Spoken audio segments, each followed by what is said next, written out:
Chapter 3308. In this big southern province, there were 4 to 5 million people with religious beliefs, especially the minority of people who were democratic. 90% of them had religious beliefs. Buddhism was the most popular religion here, with more than 60% of the religious believers believing in Buddhism. Therefore, it wasn't difficult for the two of them to find a place to pray and burn incense. Okay, let's go. Xia Qiuyu agreed very quickly this time. First, she didn't want to reject Yang Ya's good intentions. Second, she did need a spiritual sustenance to calm the worries in her heart. After the two of them reached a consensus, they immediately left the hotel to pray. However, just as the two of them were about to go downstairs and leave the hotel, there was a conflict in the hotel lobby. A few arrogant Japanese tourists were shouting at the hotel's waitresses, "Is this how you serve us? You're in the service business, you should pick up the chewing gum when we spit it out. Not tell us not to spit it out." "I'm sorry, sir. I can help you pick it up, but if you spit it out, it might affect other guests." The waitress was actually very polite. The lobby manager bowed and said, "I'm sorry, she's new and doesn't know the rules." "If she doesn't know the rules, don't let her work here. You Huaxia people are really stupid." One of the Japanese women raised her head and said arrogantly, "I really don't know what you Huaxia people have done all these years. When I first came to Huaxia in 1986, you Huaxia people were already like this, and you're still like this now. A trash country will always be a trash country. There's no development or progress." Yes, you're right. The lobby manager didn't dare to say no to a guest, let alone an international friend. "I told you Huaxia people would still have a sense of civility in a few hundred years." The Japanese woman bared her teeth. "If we won back then and colonized you for a few hundred years, we might be able to cure your civility. You might be richer than you are now." However, any hot-blooded Huaxia people wouldn't be happy to hear this. "Is that what she's saying? What are you talking about?" Xia Qiuyu was furious at that moment. Although she was a Huaxia citizen, she did not have the humility of a Huaxia citizen. When she heard this, she did not hesitate to step forward. Seeing this, the lobby manager hurriedly said to Xia Qiuyu, "I'm sorry, this is just a small misunderstanding. I'll definitely settle it." The hotel had to have a good performance, and the lobby manager also had a commission. These Japanese people were obviously rich. They must have booked a suite for a long time. Before leaving, they could buy a lot of souvenirs from the hotel. Therefore, he would not let these guests go. If he offended these Japanese now, they would leave before even getting a room. "What are you going to do with it? Just deal with it like this." Bowing and scraping like a slave? Xia Qiuyu said, "Do you not understand what this woman is saying?" "No. Miss, please do us a favor. This is our hotel's matter. Let us handle it." The lobby manager begged, "You don't have to stand up for a waitress and offend an international friend." When the Japanese woman saw the manager's attitude, she became even more arrogant. She suddenly spat on the floor and said to the waitress, "This is your reward. Use your sleeve to wipe the floor clean. I'll give you a tip." As she said that, the Japanese woman really rummaged through her bag and took out a 10-yen note from her pocket. It was yen. With a clank, the yen was thrown on the floor. "Pick it up," the Japanese woman said arrogantly. The lobby manager also walked forward and said to the waitress in a low voice, "Pick it up. The guest wants you to pick it up. No matter what, this is money. Pick it up and wipe the spit clean. This matter will be over. I'll give you full attendance this month." "Manager, I didn't ask for leave and was late. It's my duty to be full attendance." The waitress was already in tears. "Then you pick it up for me too." Although the lobby manager lowered his voice, the way he gritted his teeth was still quite ferocious. "Full attendance or not, I have the final say." Xia Qiuyu couldn't take it anymore. She stepped forward and stepped on the yen note. "Aren't you bullying me? 10 yen, this is just a 50-cent coin in Huaxia. Manager, do you think they can trample on your employees' dignity with just 50 cents? The lobby manager was really speechless at this nosy woman. This is our hotel and our guests matter. It has nothing to do with you. I hope you don't interfere. Nothing to do with me. Xia Qiuyu sneered. Am I not a guest? I'm a guest too. You really like to meddle in other people's business. Who do you think you are? The Japanese woman said, You're just a Huaxia person. You're not an American or a European. What right do you have to control me? Xia Qiuyu directly questioned, Looks like you Japanese's servile nature hasn't changed after so many years. Americans and Europeans can discipline you as they wish, right? The Japanese woman glared. What do you mean by that? I mean what you mean, Xia Qiuyu said. Xia Qiuyu said, Respect is mutual. Don't expect us to treat you with respect when you treat us Chinese like this. That's right. Remember, you're the defeated country. Victory belongs to us. Yang Ye also said, Don't think too highly of yourself. Hearing Yang Ye's words, the Japanese were even angrier. These Japanese were obviously very angry. Being defeated might be a shadow that they couldn't get rid of for the rest of their lives. Xia Qiuyu saw that they were about to attack and hurriedly pulled Yang Ye back. She said sternly, Is she wrong? What she said is the truth. Are you going to deny it? Shut up, we're not talking to you right now. You're just people from a weak country, so don't talk to us about this. The Japanese's face was filled with indignation. We're a weak country? Xia Qiuyu glared. Do you really think that you Japanese are stronger than us? Let me tell you, heroes don't care about their origins. Poor people can turn the tables. Do you really think that our Huaxia is still the Huaxia of the past? 30 years to a person was half a lifetime, but to a country and people, it was a drop in the ocean. However, this drop of time was a grand era, an era that overturned the world's view. Huaxia's poverty in the 80s was shocking. No one denied that. Therefore, after the country opened its doors, people were shocked by the prosperity of the outside world. Therefore, many people in the 70s and 80s were exposed to the beautiful examples of foreign paradise from a young age. For example, the Japanese primary school students performed very well in the summer camp. One Japanese child defeated 10 Huaxia children. For example, how the Japanese government cleverly bought Huaxia resources and sunk them offshore for future use. Of course, these were all F*King lies. They weren't practical at all. For example, people in the American Empire had a monthly income of more than 10,000, hot water came out of the tap, and even color televisions. For example, the European cities were full of buildings, and every household had a flush toilet. Even private individuals could afford to buy cars. These were all stories that people born in the 70s and 80s grew up listening to. Although today, the envy of people back then seemed laughable, it was the reality of the situation back then. What kind of people could own cars in the 80s? Who would dare to believe that they could one day sit on a flush toilet and poop? Therefore, until today, many people like to use sentences like, only Huaxia is like that. Other foreigners are like that. In an attempt to prove that Huaxia and Huaxia people were inferior. If even Huaxia people said that, it was needless to say what foreigners thought of Huaxia. Especially arrogant people like the Japanese, their disdain for Huaxia was even deeper. In fact, most of the people who still said such things were influenced by the old literati, and not because of their personal experience. In the current Huaxia society, there was a large group of people who were shattered by the huge gap between Huaxia and China in the 80s. Now, they were straightening their backs and changing the entire Huaxia society. Chapter 3309. These Japanese were obviously frogs at the bottom of a well. They had obviously been to Huaxia once in the 1980s, and this was their second time here. They had not had the time to experience the changes in Huaxia. After getting off the plane, they sat in the business reception car with the privacy curtains drawn and sent them to the hotel entrance. They did not even look out of the window on the way because they felt that Huaxia was nothing to see.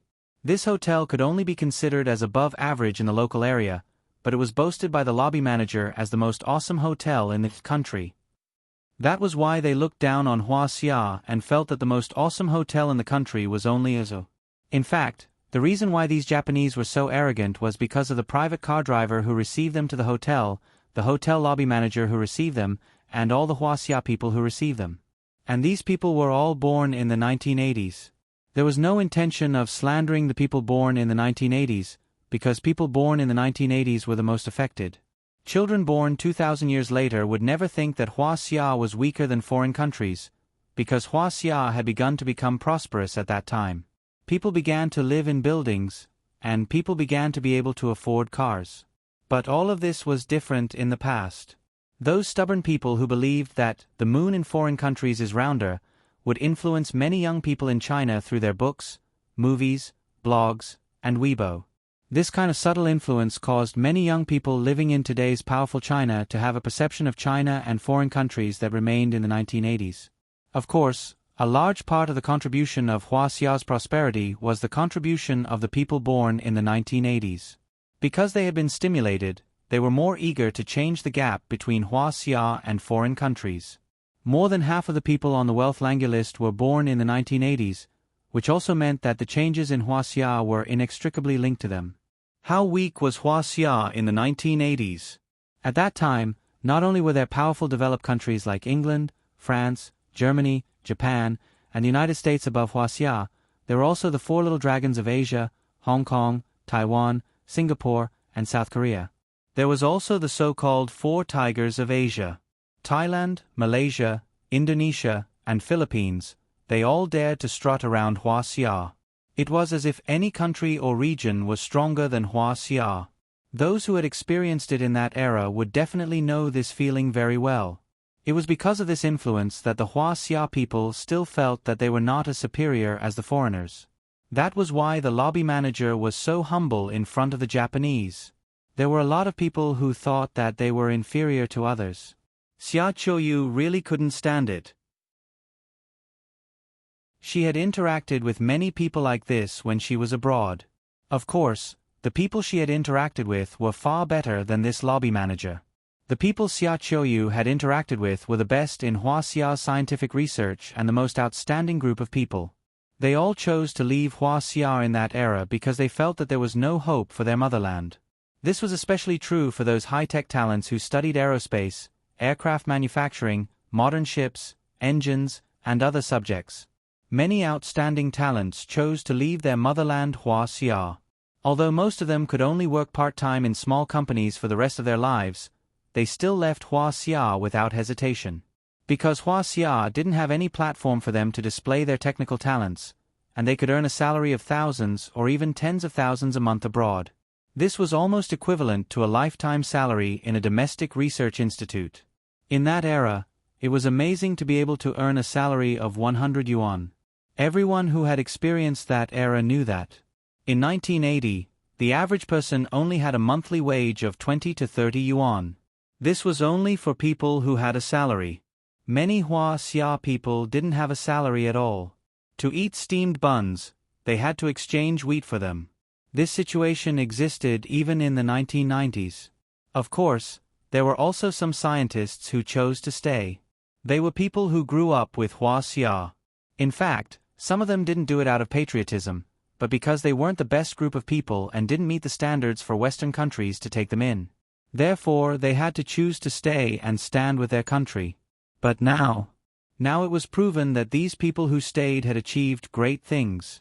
As for the group of people who chose to leave, they wasted their lives and talents in silence. That's right. On September 15, 2016, at 22:04, the first real space laboratory, Tiangong-2, was lifted into space by the Long March 2 FT-2 carrier rocket. Tiangong-2 was successfully launched.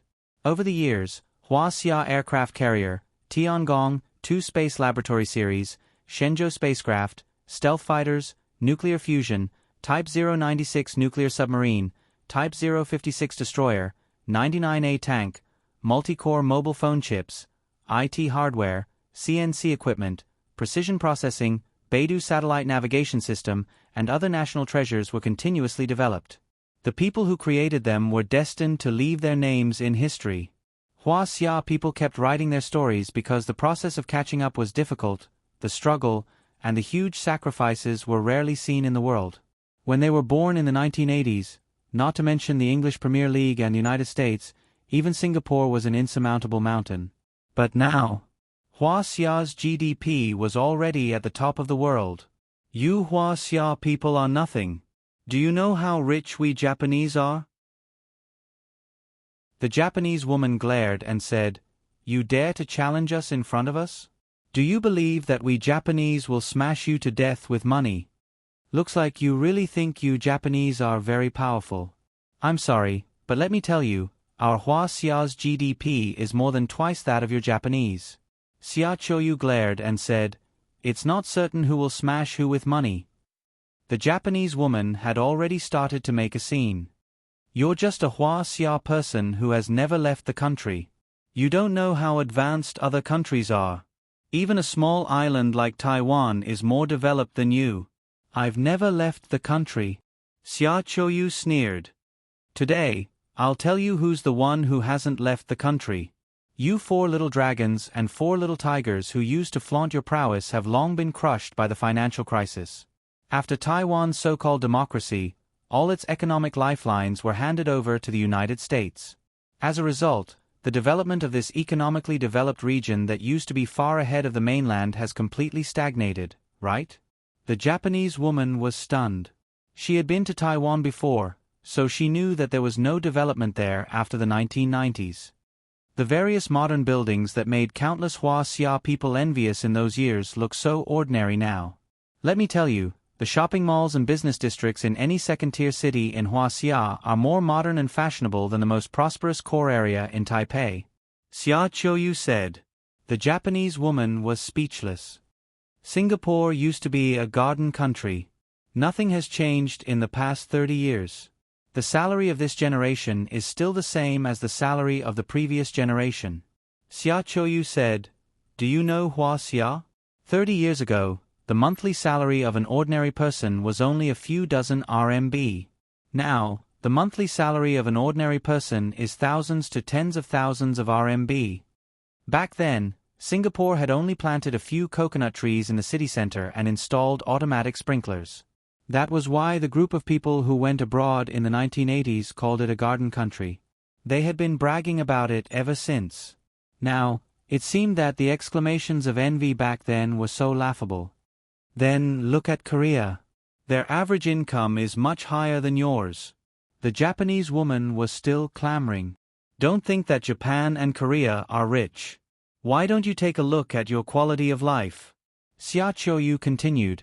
After the financial crisis, a large number of entrepreneurs ran away without paying their salaries. Today, even eating pork ribs is a luxury in Korea. Moreover, they often ask for help from Xia because of the shortage of cabbage. Our Xia exports cabbage at a price of a few RMB per cabbage out of humanitarianism. Over there, the price soars to more than 100 renminbi per cabbage because of the scarcity. With such prices, what's there to be proud of with their income? Without waiting for the Japanese woman to speak, Xia Qiuyu continued, "You Japanese are rich? Humph. Do you think you Japanese are living well?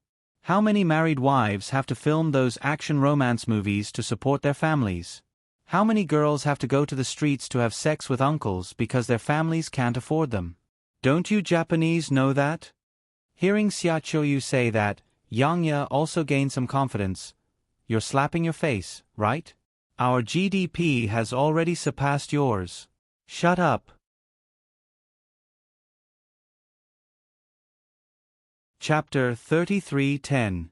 The Japanese's face turned red as he argued, "Your population is more than 10 times that of Japan.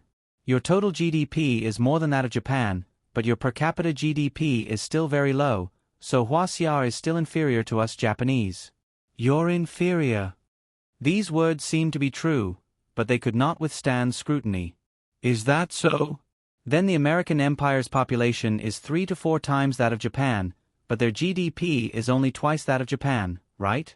Why don't you feel that you're more powerful than the American Empire? Why do you always follow behind them and add fuel to the fire?" Xia Qiuyu asked. In fact, it was not only the Japanese, but also many Huaxia people did not think much of the total GDP. However, in the entire history of mankind, the probability of such a thing happening was not many. Every time it happened, it would be accompanied by the fall of a superpower and the rise of another superpower. There had never been an exception. There was a group of old people who were so frightened by the reality that everyone could afford a color TV that their legs turned to jelly and they could not stand up. Back then, they had always believed that the people of Huaxia could not achieve such a standard of living, so they found many arguments to prove this point. Now, even Huaxia could afford it.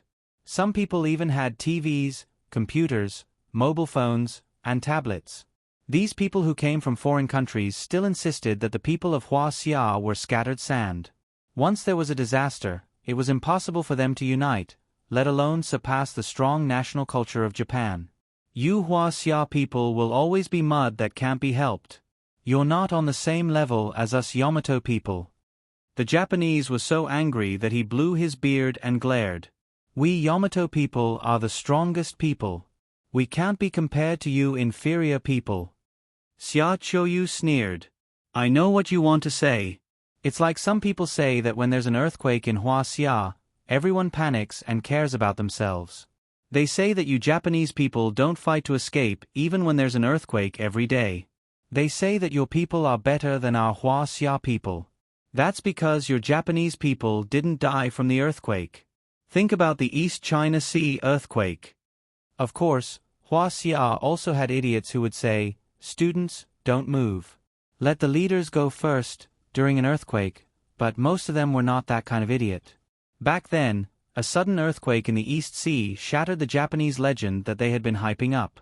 Not only was the disaster relief slow, but it was also almost impossible to find volunteers.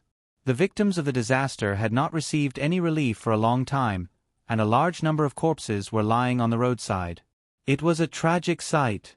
This was the truth. The location of the nuclear leak continued to expand because it couldn't be sealed. The Japanese self-defense forces had clearly refused to participate in the disaster relief from the beginning. None of the legendary invincible Japanese youngsters were willing to step forward to solve the nuclear disaster.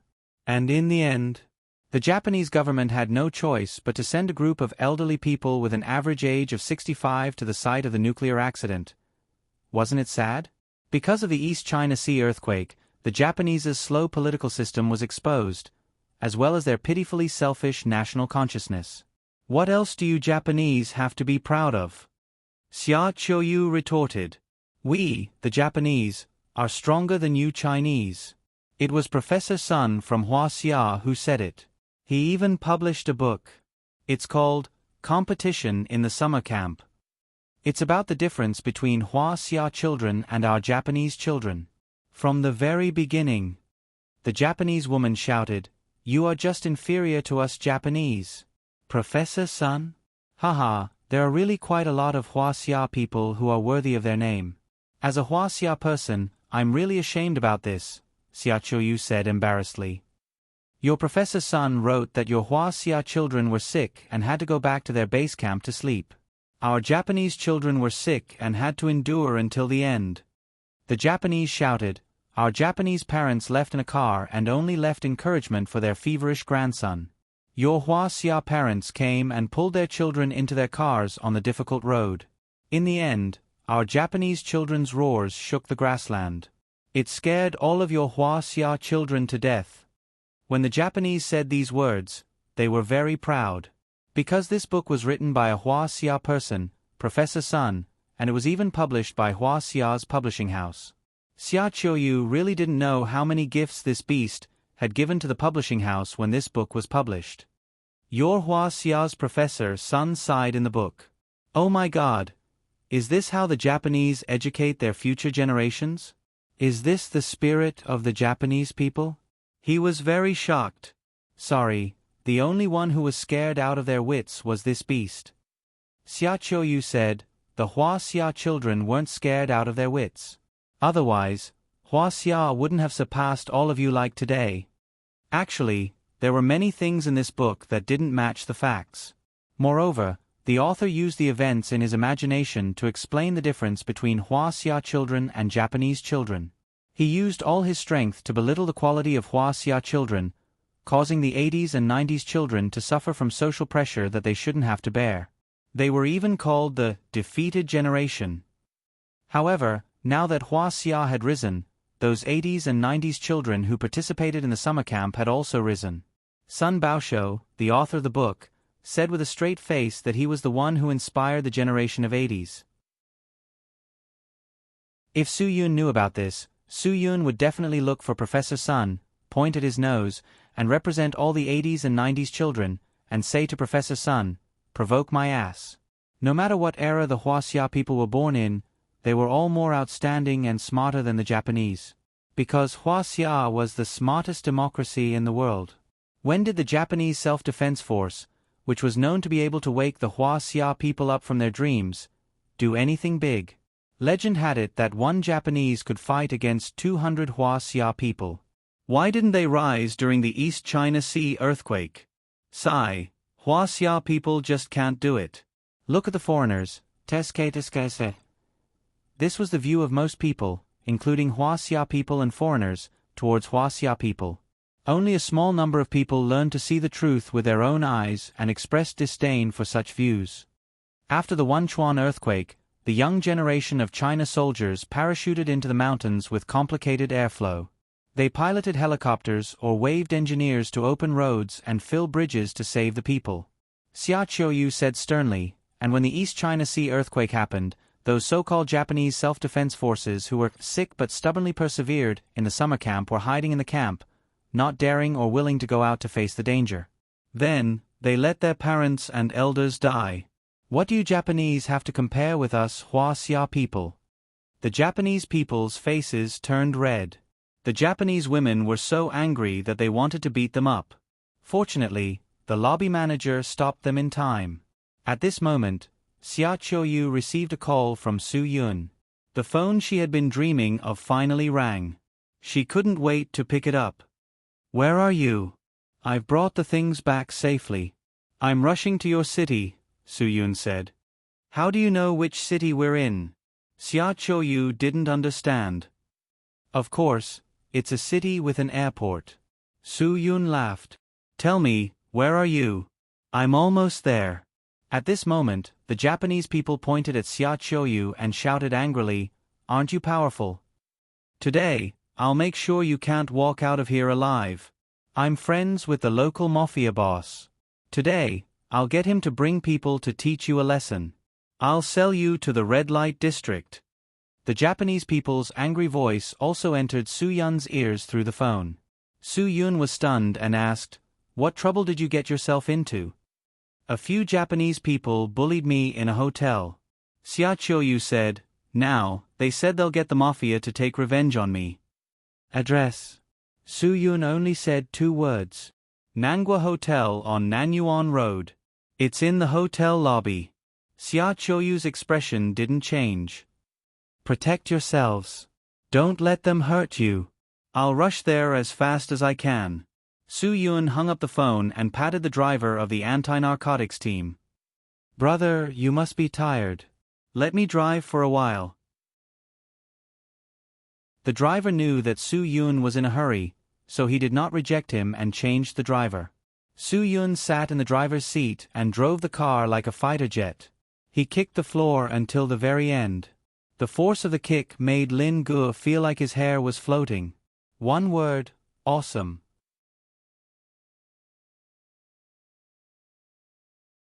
Chapter 33:11. When the Japanese heard Xia Qiuyu calling for help on the phone, their faces turned even paler. They couldn't believe that their noble status as Japanese would be threatened. To a certain extent, these Japanese felt that Xia Qiuyu was trying to bully them because they were foreigners. That was why she was so arrogant. However, the Japanese weren't worried about this. This time, they came here because they had a special business relationship with the local Chinese. Their business partner was definitely a ruthless character with a bad reputation in the local area. Therefore, the Japanese weren't afraid at all. "Do you know who received us here?" The Japanese woman glared fiercely at Xia Qiuyu. I don't care who received you. I only know that you can't bully Hua Xia people in our territory, Xia Qiuyu said. And I'm warning you, don't think that you Japanese are stronger than us. Hua Xia isn't weak at all. Both of you are guests. Please don't be so angry. Calm down. Calm down.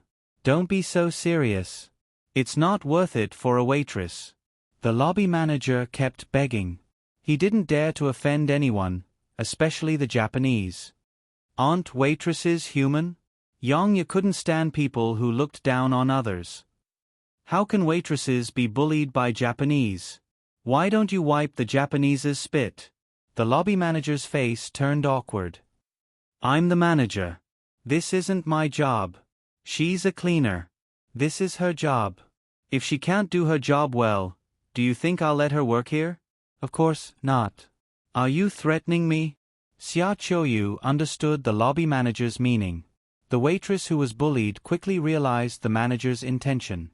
She wavered and really wanted to wipe the Japanese's spit because she needed this job.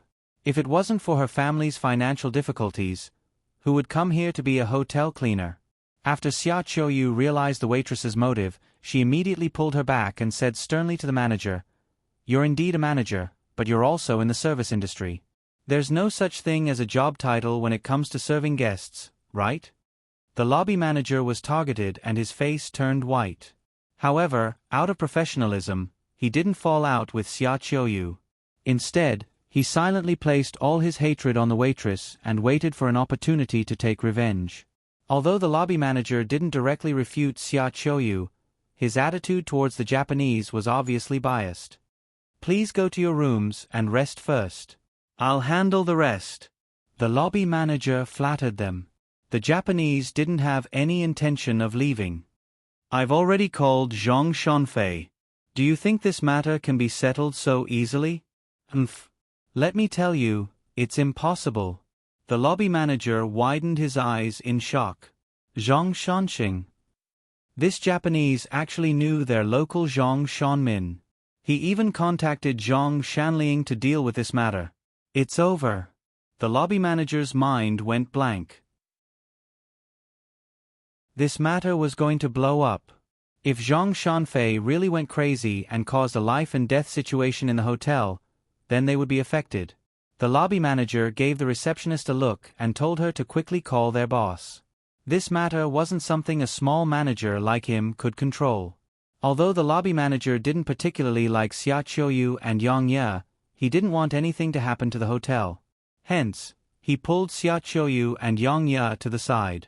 I beg the two of you, can you let it go? I'll open a back door for you. Quickly run. Zhang Shanfei isn't someone you can mess with. I don't care who the Japanese found. You can't bully Hua Xia people. Xia Qiuyu said, only he knows how to find people, right? Let me tell you, when the person I found comes, you'll be scared to death. Xia Qiuyu said this with confidence. The person she found was the leader of Hua Xia's most powerful special operations group, Dragon Brigade's most terrifying special forces, the Dragon Fury Team. What kind of concept was that? Those who knew the industry would be scared to death. But the locals only knew how scary Zhang Shanfei was, so they were still worried about them. I really admire the two of you. The lobby manager said anxiously, do you know who Zhang Shanfei is? He's the boss of our beggars sect. Zhang Shanlian is the most vicious and merciless helmsman in recent years. Ah, beggars sect boss? Rudder. That's Heaven Earth Association or Plum Blossom Group. Xia Qiuyu didn't understand the national situation in this area. She thought the lobby manager was talking about Wuxia. I thought Amei Abbas was the boss of the beggars sect. Did he call himself that? In Wuxia, the beggars sect was known as the world's largest sect. It covered the world. In every dynasty, there was no one who didn't become a beggar. They gathered together to fight for justice. Their behavior was between good and evil. But the beggars sect in reality wasn't like that. In Hua Xia's history, the beggars sect had always existed. Of course, the leader of the beggars sect didn't have the dog-beating stick and didn't know the 18 dragon-subduing palms, but the beggar sect was actually very powerful. Moreover, the beggars sect became more developed at the end of the Qing dynasty and the beginning of the Republic. In almost every region, there was a corresponding beggars sect.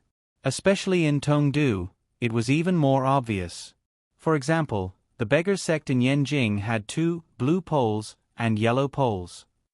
The yellow pole was formed by the impoverished disciples of the 8 Banners. It was an organization formed by high-ranking beggars. The head of the beggars was held by Wang Gong Bei Lu. Master Jin Yong's inspiration for the clean clothes faction in the wuxia novel should have come from this. The blue poles were formed by the ordinary beggars on the streets. The leader was chosen from the ordinary beggars. This was of course the dirty clothes sect in Master Jin Yong's sect. Speaking of the beggars sect, it really had a very strong background. It could be seen that the lobby manager was so nervous. In the southwest of Hebei and northwest of Shandong, there was a large beggars sect. It was called the poor sect. Internally, it was divided into the dead twist, living twist, and pole. The dead twist was divided into the Han sect, Qi sect, and Gua sect. It was really very particular. In the northeast, the beggars sect was divided into the big basket and the second cabinet. The big basket was made up of the blind, crippled, deaf, stupid, mute, paralyzed, and other disabled beggars. The beggars sect in Quanzhou was also divided into local beggars and foreign beggars. When put together, it was really a good taste of AD calcium. In the middle and lower reaches of the Yangtze River, the beggars sect was divided into 3 rivers and 2 lakes. For example, the beggars sect in Hankow belonged to the West Lake sect. Under the sect, there were different sections. Under the sects, there were different characters. It could be said that the beggars sect had many branches and leaves. In the vast lands of the southern border, the beggars sect scale was definitely considerable. These people called themselves the Guan Emperor Hall's men and horses. Their organizational network was centered in the Guang province, and their influence extended to the nearby provinces and cities. The beggars sect in Lanzhou was called the clay pot, and the beggar's head was called Master Wan. It was also prosperous for a period of time. In the Nanyun area where Xia Qiuyu and the others were now, the beggars sect was called the Helm, and the sect leader was called the Helm. Obviously, this Zhang Shanmin was a very famous local Helm. He was definitely a black-hearted and merciless person. Don't think that there was no such thing as a beggars sect in the present age. There were many beggars sects in the present age, and their influence was still considerable. It could even be said that anyone who lived in a slightly larger city would definitely have seen beggars. In small counties, beggars were relatively rare. The reason was very simple. Small counties with a small population were easier to control. In large cities, there were many people and chaos, so there was no way to control them. Although it was already a civilized society, there were still many people who had begun to do this ancient business. They would even go out from the beggars sect headquarters district and take the bus to a bustling road to go to work. At night, when there was no one around, they would take the bus back to the district. Of course, if a person with a better income managed to become an elder with a bag, they might take a taxi back to the collective dormitory. If he had the ability to become an 8-bag elder, or something like that, then it would be amazing. Then, he wouldn't need to beg for food. He could just manage a piece of land, and then he would be able to get his own car and property. As for becoming a sect leader, they could live in luxury cars and villas. This was not a problem. The money that flew into their pockets every day was really innumerable.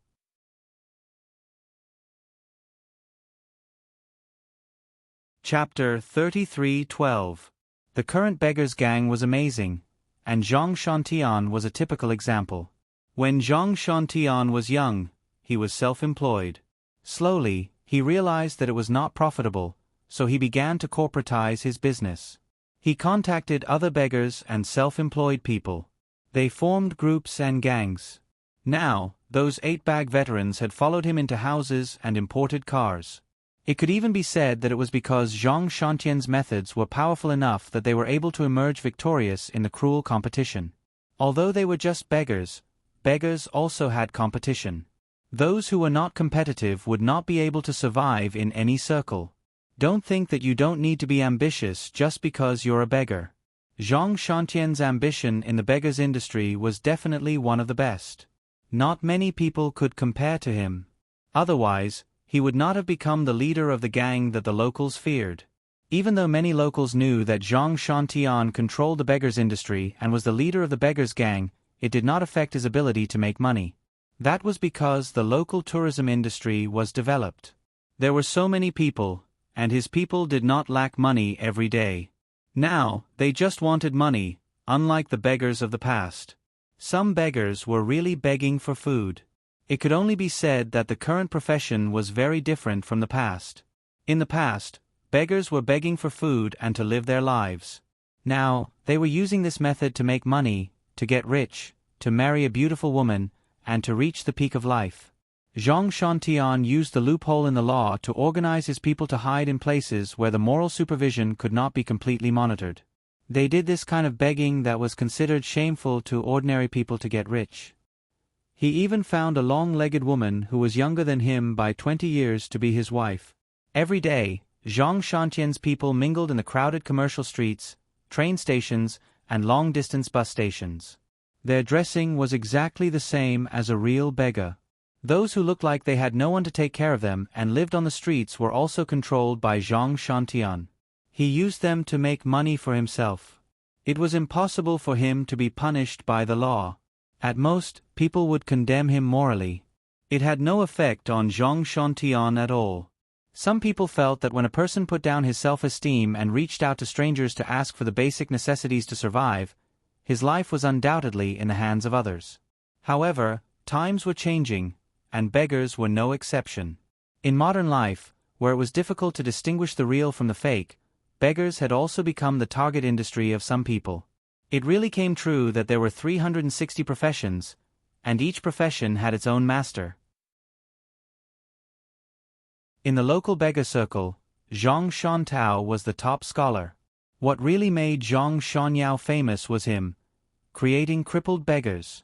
The current Zhang Shanmin was already a well-known evil force. He ordered his subordinates to beat up normal people until they were crippled and forced them to beg. Those bloody scenes caused his infamy to skyrocket, and no one dared to provoke him.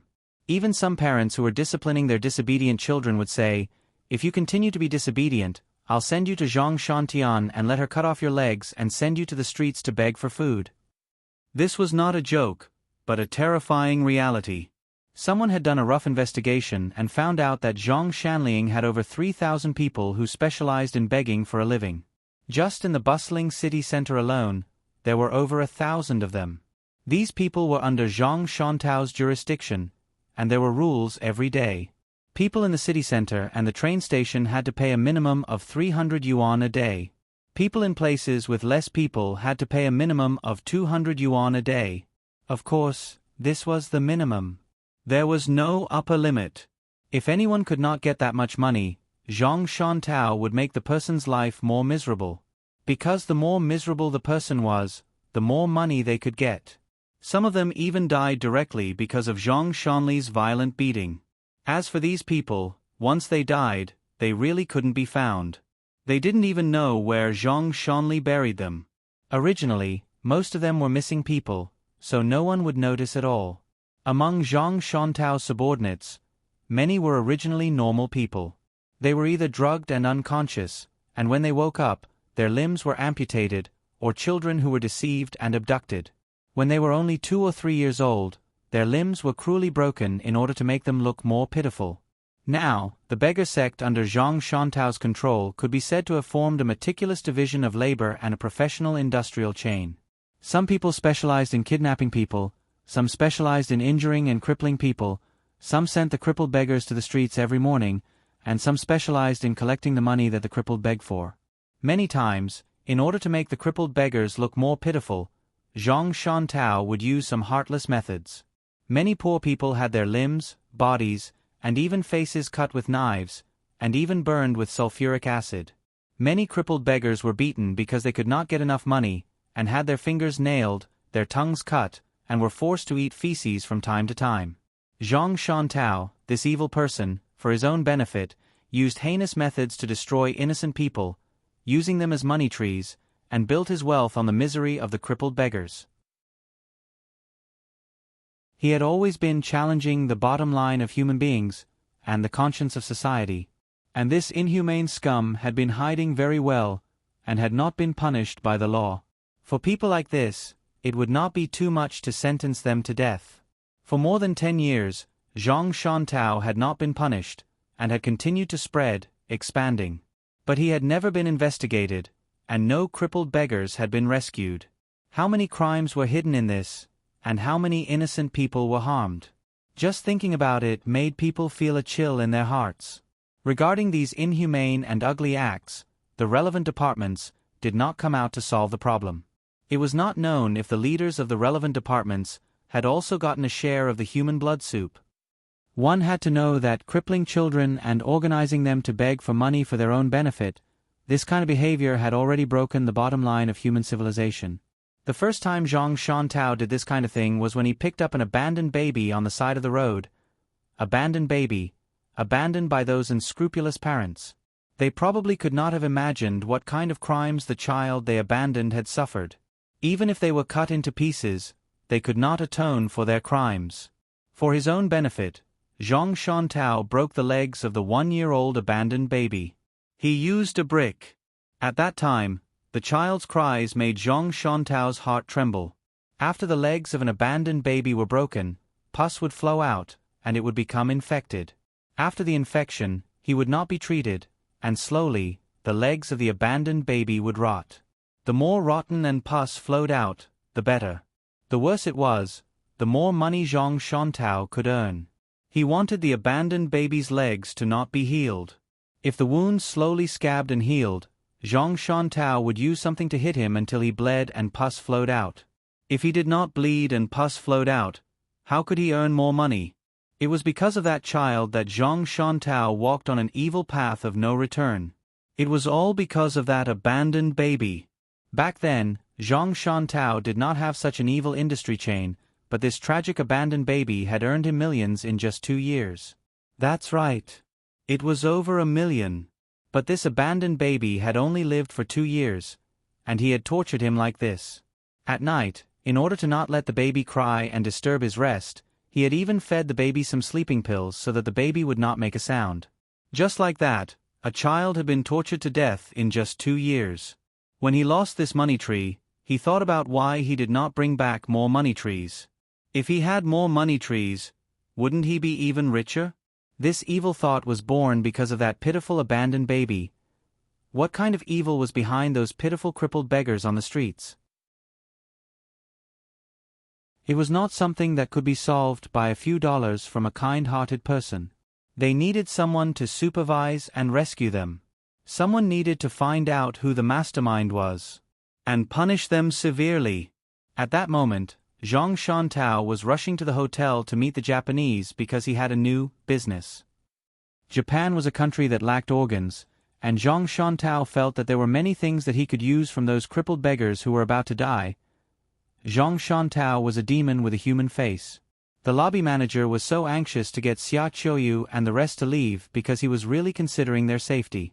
He was really afraid that someone like Zhang Shantao would do something cruel in the hotel. If that happened, he would not be able to clean up the mess.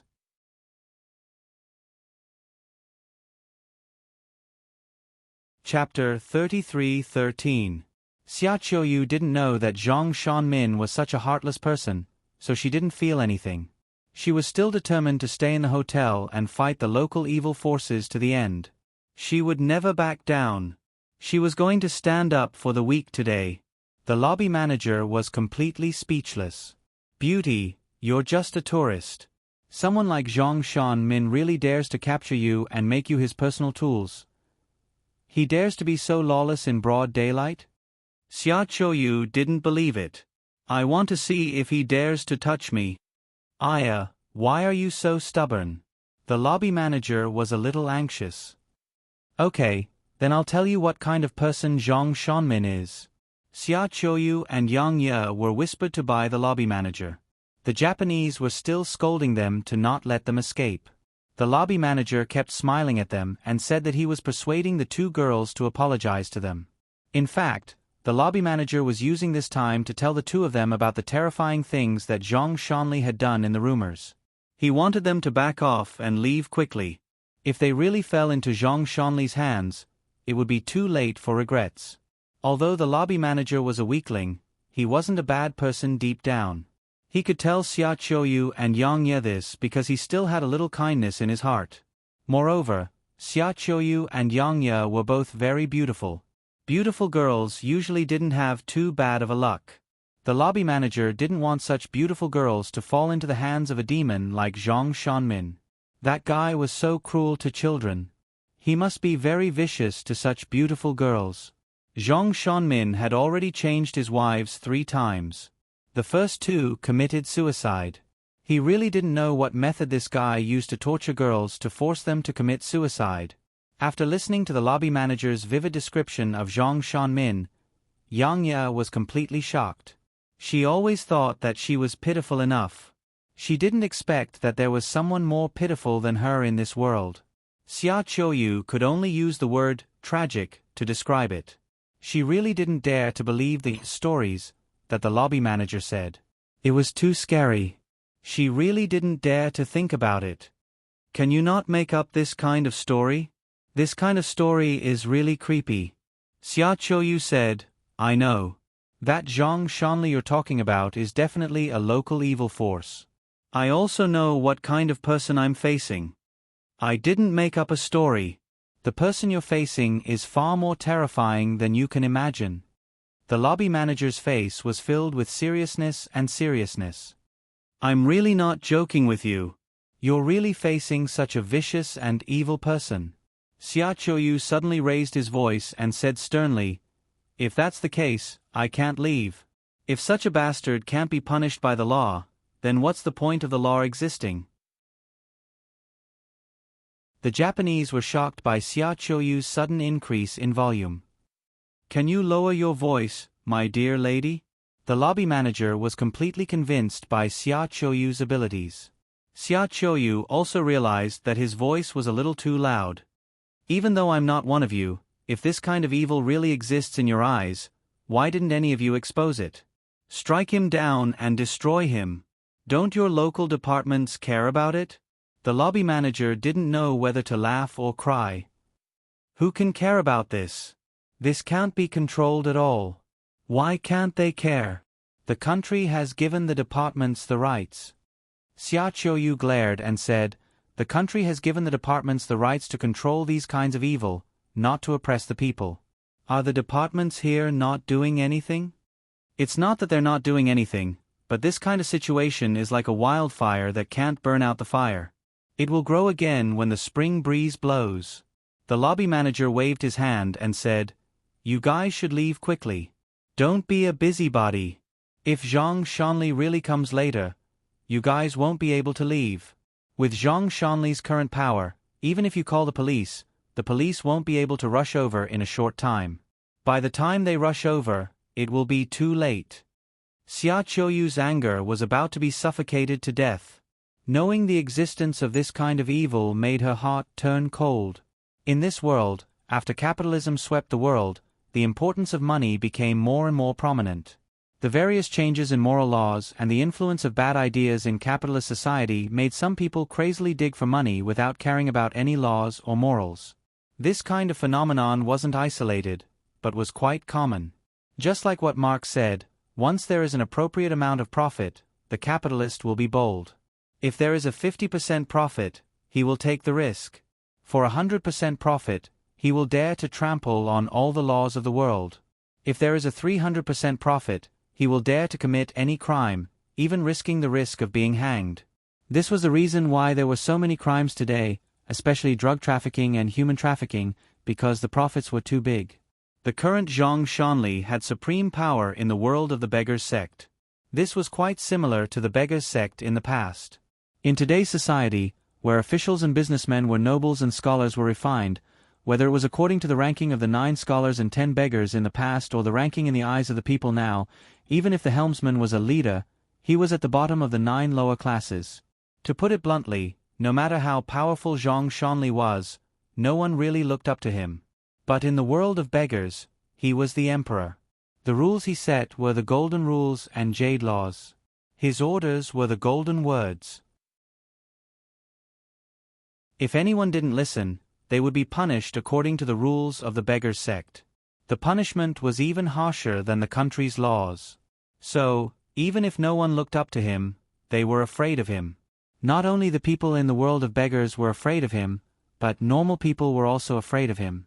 For thousands of years, the beggars' sect, known as the world's largest sect, couldn't be ignored in any era. Today, even if I don't care about these tyrannical Japanese, I want to see if this Zhang Shanli has 3 heads or 6 arms. Xia Qiuyu said, "I don't believe that evil will always exist in this world without anyone caring about it." Can you not be so stubborn? This isn't something to joke about. The lobby manager knew that this girl was hopeless. She simply thought of herself as Guanyin Bodhisattva. "I'm not joking," Xia Qiuyu said. "I want an explanation today. I'm begging you. Please leave.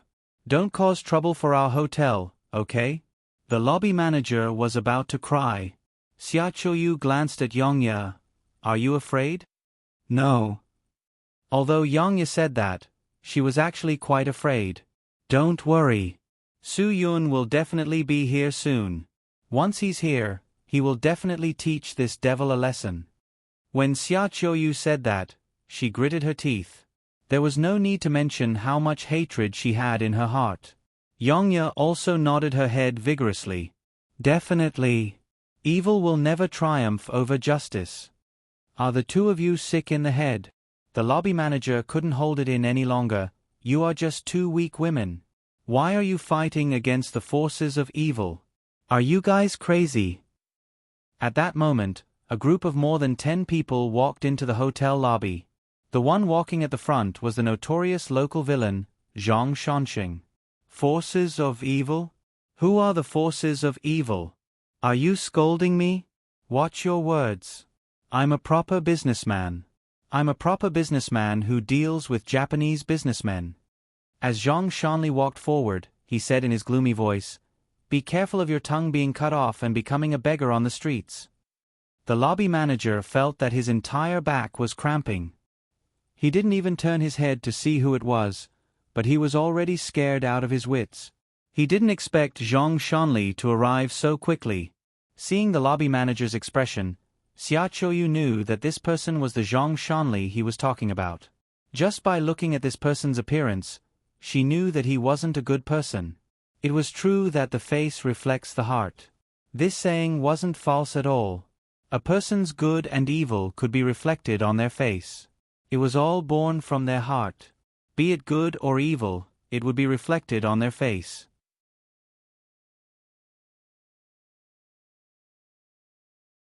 Chapter 33:14. Zhang Shanmin was wearing a loose tang suit and a pair of black cloth shoes. She really looked like she had nothing better to do. Around his neck was an 8mm long phoenix eye bodhi. Those who are familiar with literature would know that the phoenix eye bodhi was a noble species of bodhi second only to the lotus bodhi. According to the growth characteristics of the phoenix eye bodhi, its normal size was between 1.3 to 1.5 centimeters. Those that were smaller than 1 centimeter were considered to be unripe seeds. Therefore, unripe fruit cores were considered rare among this type of plant. It was normal for them to have a high price. The rarer something is, the more expensive it is. In short, the phoenix eye bodhi was just a hype plant. It was worthless, but expensive. However, the 8mm phoenix eye bodhi on Zhang Shantian's neck was extremely rare. It was even decorated with high porcelain and blue turquoise. The turquoise had the same gloss and texture as porcelain. It looked very shiny and smooth. It was very rare. His wrist was also full. He had a 17-petal diamond bodhi. He really understood literature. If someone who loved literature saw this, they would probably be blinded.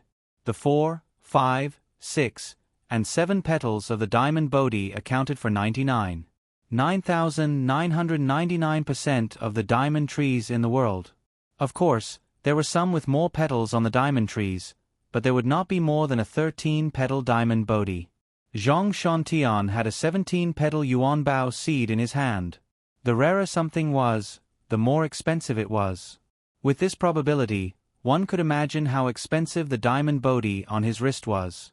In addition to the expensive Vajra Bodhi on his wrist, he also had a string of top-grade cross-eyed bracelets on his other hand. The bracelets were neatly arranged, and they were of the highest grade. It was a bracelet of Hainan Wangwali. The wild southern sea Wangwali was often said to be 9 out of 10 trees. Most of the southern sea Wangwali trees had cracked hearts or were simply hollow. Under these circumstances, it was very difficult to find suitable materials to make ghost eye Bodhi pearls. Even if it was made into a bracelet, it was very common for the ghost eye Bodhi pearls to have cracks in the center or between the ghost eye Bodhi pearls. There was no need to mention the price of this bracelet, right?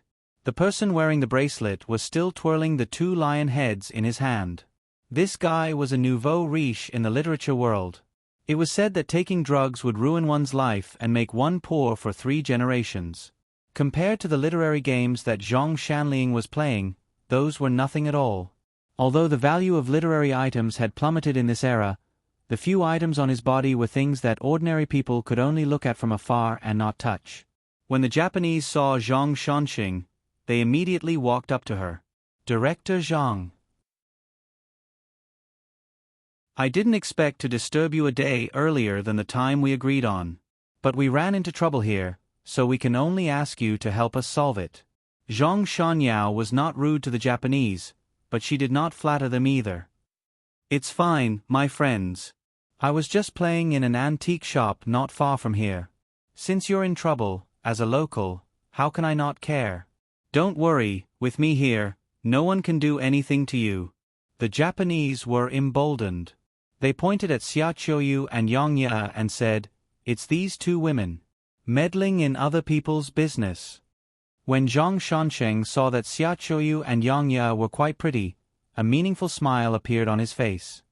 "Not bad. Go home with me and explain. We Hua Xia people are very happy to have friends from afar. How can you offend our international friends so casually? Follow me and our international friends won't blame you. I'll talk to them nicely and ask them to forgive you. Only then can you show the demeanor of a big country." Zhang Shanxing's true colors of an old hooligan were vividly displayed.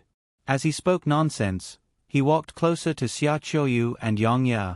The lobby manager's face was filled with fear. He knew that the 2 girls were definitely in trouble today. When the Japanese saw Zhang Shanxing's imposing manner, they became even more fearless. "Director Zhang, if you can let the 2 of them accompany us tonight, we can still accept your apology." "Ha ha ha." The Japanese man's face was filled with disgust. Xia Qiuyu really wanted to go up and give him a tight slap. Zhang Shanxing was actually not satisfied with the Japanese's words. He wouldn't share the women he liked with others. However, he still had business to discuss with these Japanese, so he didn't say anything. He only laughed dryly. Zhang Shansheng walked in front of Xia Qiuyu and reached out to touch her. Yang Ye mustered up her courage and blocked Xia Qiuyu behind her. She glared at Zhang Shanxing and said, "What are you doing in public?" Zhang Shanxing's hand touched Yang Ye's chin without hesitation. "What am I doing? He, little girl, this is my territory. I don't need to explain to anyone what I want to do. Do you understand? Don't touch me." Yang Ye tried her best to block Xia Qiuyu behind her. She knew that Xia Qiuyu had never met such a shameless man. In order to protect her, Yang Ye was willing to sacrifice herself. "Don't be so shameless." Zhang Shanxing was a little embarrassed. "It's your fortune that I like you." Zhang Shanxing's people were as arrogant as him. They directly surrounded the 2 girls. "Can't you see that I'm interested? Hurry up and prepare a room for me." Zhang Shansheng glared at the lobby manager unhappily. "If you hurt my baby, what can you use to compensate me? You can use your own." Faced with Zhang Shanxing's direct threat, the lobby manager didn't dare to say a word. Zhang Shanxing had been acting like a tyrant for a long time. If there was a result of going against him, someone would have done it long ago. No one dared to go against him because no matter what he did, he could find someone to take the blame for him. In addition, he had connections. There were many things that people would turn a blind eye to. Zhang Shanxing dared to be so arrogant because he had no scruples. When Xia Qiuyu saw that the other party dared to do such a thing in public, she knew that things were not good. The two girls couldn't escape from his hands. "Don't touch her." Yang Ye suddenly changed her attitude, but her voice was still firm. "I'll go with you. If you want to do anything, do it to me. Don't touch her. If you dare to touch her, I'll make you regret it." Yang Ye was sacrificing herself to protect Xia Qiuyu. "Are you crazy? What the hell are you talking about?" Xia Qiuyu pulled Yang Ye back. She couldn't just watch Yang Ye get bullied by others.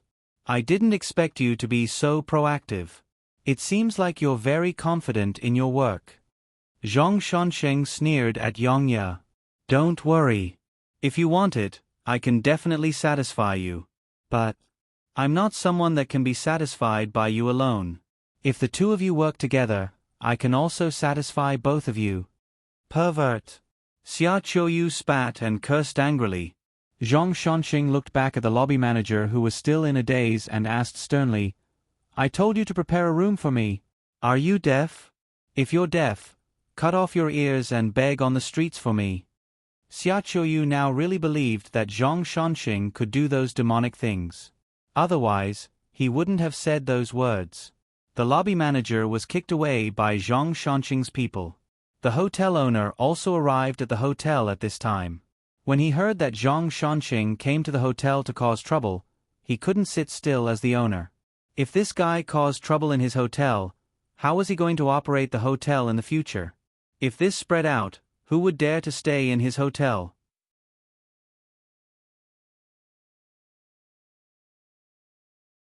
Chapter 33:15.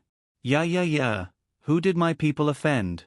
Oh, so they offended Boss Zhang. The hotel owner and Zhang Shantian had met a few times. They had also met twice at dinner parties. It wasn't the first time they met, but they weren't familiar with each other either.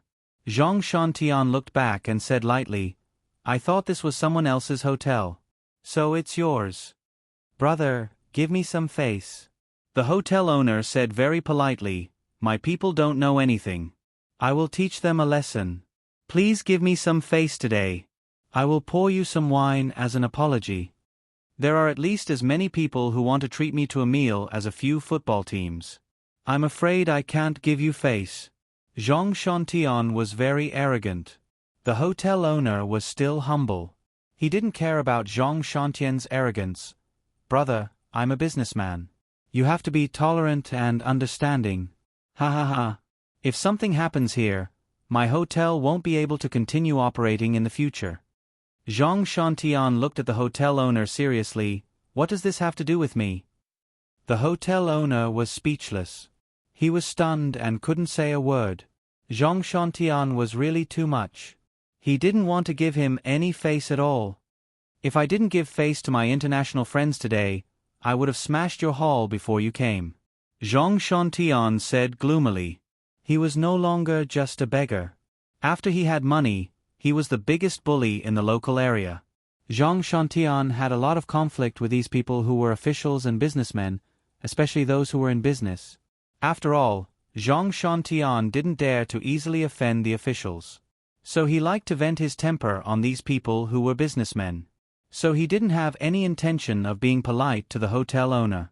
Seeing that the hotel owner was speechless, Zhang Shantian suddenly laughed. "Ha ha ha. Brother, I was just joking. I'm not that kind of person.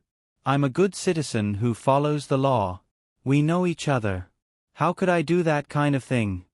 When the hotel owner heard this, he let out a sigh of relief. His little heart had been hanging in the air. Zhang Shanxing's words made his heart uneasy. He had no confidence at all. "You scared me to death, brother. My heart isn't good. I can't withstand your torment." The hotel owner still had to smile apologetically. He didn't expect that his words would provoke Zhang Shanmin's anger. "What? Are you blaming me?" No. How would I dare? Although the hotel owner was also a person of status in the local area and had strong interpersonal relationships, he still didn't dare to directly fall out with this evil demon in front of him.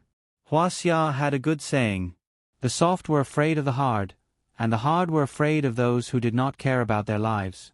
For many of them, what they were afraid of was Zhang Shanmin's disregard for his life. Any of the things he had done deserved to be cut to pieces, so no one dared to provoke him. After all, for someone who had committed heinous crimes, committing one more unpardonable crime was nothing. The hotel owner was also worried about this. He was worried that offending this guy would implicate his wife and children. After all, his children were still young. They were still in primary school. Zhang Shanmin had 3,000 beggar clan troops under his command. If he wanted to teach him a lesson, it was simply a matter of minutes. It was very simple and not worth mentioning at all. Therefore, his fear of Zhang Shanmin came from the bottom of his heart. He would rather offend anyone than offend this demon. "Brother, what you said just now really offended me. If you really want to apologize to me, then find a suite for these two girls. Find someone to wait for them to wash up and wait for me on the bed." Zhang Shanmin said, "I will pretend that nothing happened just now." "Brother, this is really not good," the hotel owner said awkwardly. Xia Qiuyu didn't understand. "You can open such a big hotel. Are you still afraid of a hooligan like him?" The hotel owner was dumbfounded. This wasn't an ordinary hooligan. He naturally wouldn't be afraid of ordinary hooligans, but this wasn't an ordinary hooligan. This was a big villain with heinous crimes. He couldn't be offended. If he could spend $1 million to resolve this matter, the hotel owner would rather spend $1 million. However, this amount of money was nothing in Zhang Shanmin's eyes. He had so many people under him. He could earn $1 million in 2 days. Or even more. The reason why he had such a high status in this city and why no one dared to provoke him was because he was rich. Every time he treated people to a meal, he would spend hundreds of thousands of yuan. Whoever ate or drank from him would have to be soft-hearted and soft-spoken. "Can you stop making trouble for me with your nonsense?" The hotel owner frowned angrily at Xia Qiuyu. He really couldn't understand why this little girl was so stupid. What did I do? I am speaking up for you." Xia Qiuyu said, "I don't believe that with so many people condemning him, he would still dare to be so arrogant." The hotel owner really wanted to stretch out his hand and open Xia Qiuyu's eyes wider so that she could see clearly what kind of person she was facing. Condemnation? Was condemnation useful for a person who didn't even have a basic conscience? Was there any meaning? There was no meaning at all. There was no meaning in calling the police. What was the point of condemning? If condemnation was useful, those gangster countries wouldn't provoke Hua Xia so easily. Zhang Shanmin couldn't take it anymore. He went forward again and wanted to hit Xia Qiuyu. He stretched out his hand to grab her, but Yang Ye still blocked in front of Xia Qiuyu. "Yo, since you can't wait, then I will quench your thirst first." While speaking, Zhang Shanmin suddenly used his strength and tore Yang Ye's clothes. Yang Ye's snow-white shoulder was exposed. Her eyes were filled with panic and loss. However, the evil hands didn't have any intention of stopping. This was a public place with so many people. This Zhang Shanmin was really arrogant to the point where he didn't care about the law. Xia Qiuyu couldn't care so much anymore. She rushed forward to protect Yang Ye, but Zhang Shanmin's subordinates stopped her. A black car with a white police license plate smashed through the glass door of the hotel lobby. It drove straight into the hotel lobby and rammed straight at them. Just a second ago, when Su Yun drove to the hotel entrance and wanted to stop, he saw Zhang Shanmin who was trying to take action. Therefore, Su Yun didn't hesitate at all and stepped on the gas pedal again. This crazy action stunned everyone in the hotel lobby. The hotel owner and the lobby manager dodged to the sides, afraid that they would be injured by the car. Zhang Shanmin and his subordinates were also shocked. They tried to avoid the car, but there was nowhere to hide in the lobby. Zhang Shanmin saw the car driving towards him and pushed Yang Ye to the front without hesitation. Su Yun stepped on the brakes and stopped the car. Yang Ye's entire body was lying on the car. Fortunately, Su Yun stopped the car in time, so Yang Ye wasn't injured. Seeing that the car stopped, Zhang Shanmin and his subordinates surrounded it. Xia Qiuyu quickly went forward to protect Yang Ye. The moment the car door opened, Su Yun's huge military boot kicked the guy who was closest to the car door in the face. He didn't care what happened, and didn't care who the other party was. To do such a thing in public, it was definitely not a good person. The guy who was kicked by Su Yun flew out at an extremely violent speed. He even knocked down 2 people. The 2 people who were smashed were seriously injured. It was obvious how ruthless Su Yun's kick was. So much so that the guy who was kicked was disfigured. On the other side, Lin Ge also got out of the car.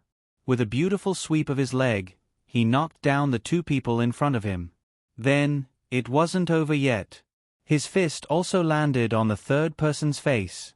Another guy was violently sent flying. The 2 disfigured guys were completely delirious. At the very least, they had severe concussions.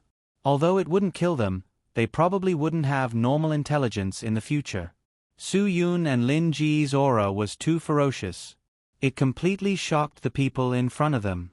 The brothers from the anti-narcotics team who went with Su Yun quickly got out of the car. When they saw the scene in front of them, they were a little confused. They didn't understand why Su Yun had such a bad temper. If he wanted to deal with this kind of thing, he didn't have to drive the car directly, right? This was a little exaggerated. Do you want to die?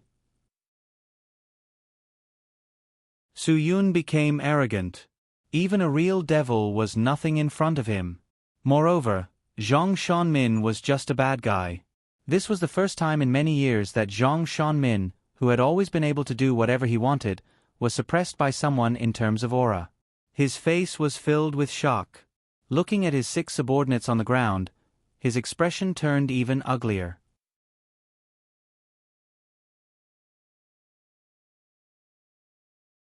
Chapter 33:16.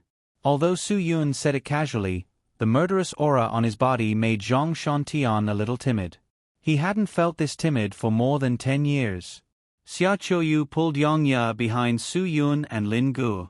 Su Yun took off his coat and handed it to Xia Qiuyu. Xia Qiuyu hurriedly helped Yang Ye put it on her shoulders. Yang Ye's heart that had been hanging in the air finally settled down. If Su Yun hadn't arrived in time, she really didn't know what would have happened next. Zhang Shantian, this demon, was really too arrogant. Even in public, he was unscrupulous. Zhang Shantian was now a little afraid. He glanced at the car. It was a white police license plate. He was sure that this car wasn't from the city, so he was a little nervous.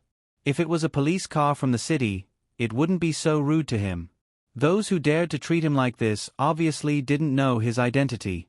Thinking of this, Zhang Shantian straightened his back again. If the other party knew his identity, he believed that the other party wouldn't dare to do anything to him. Do you know who I am? Zhang Shantian's face was full of hostility. You dare to behave atrociously in front of me? Do you believe that I can make your leader tear off the title on your shoulders with just a phone call? The brothers from the anti-drug brigade who came with Su Yun were stunned for a moment. They were suspicious in their hearts.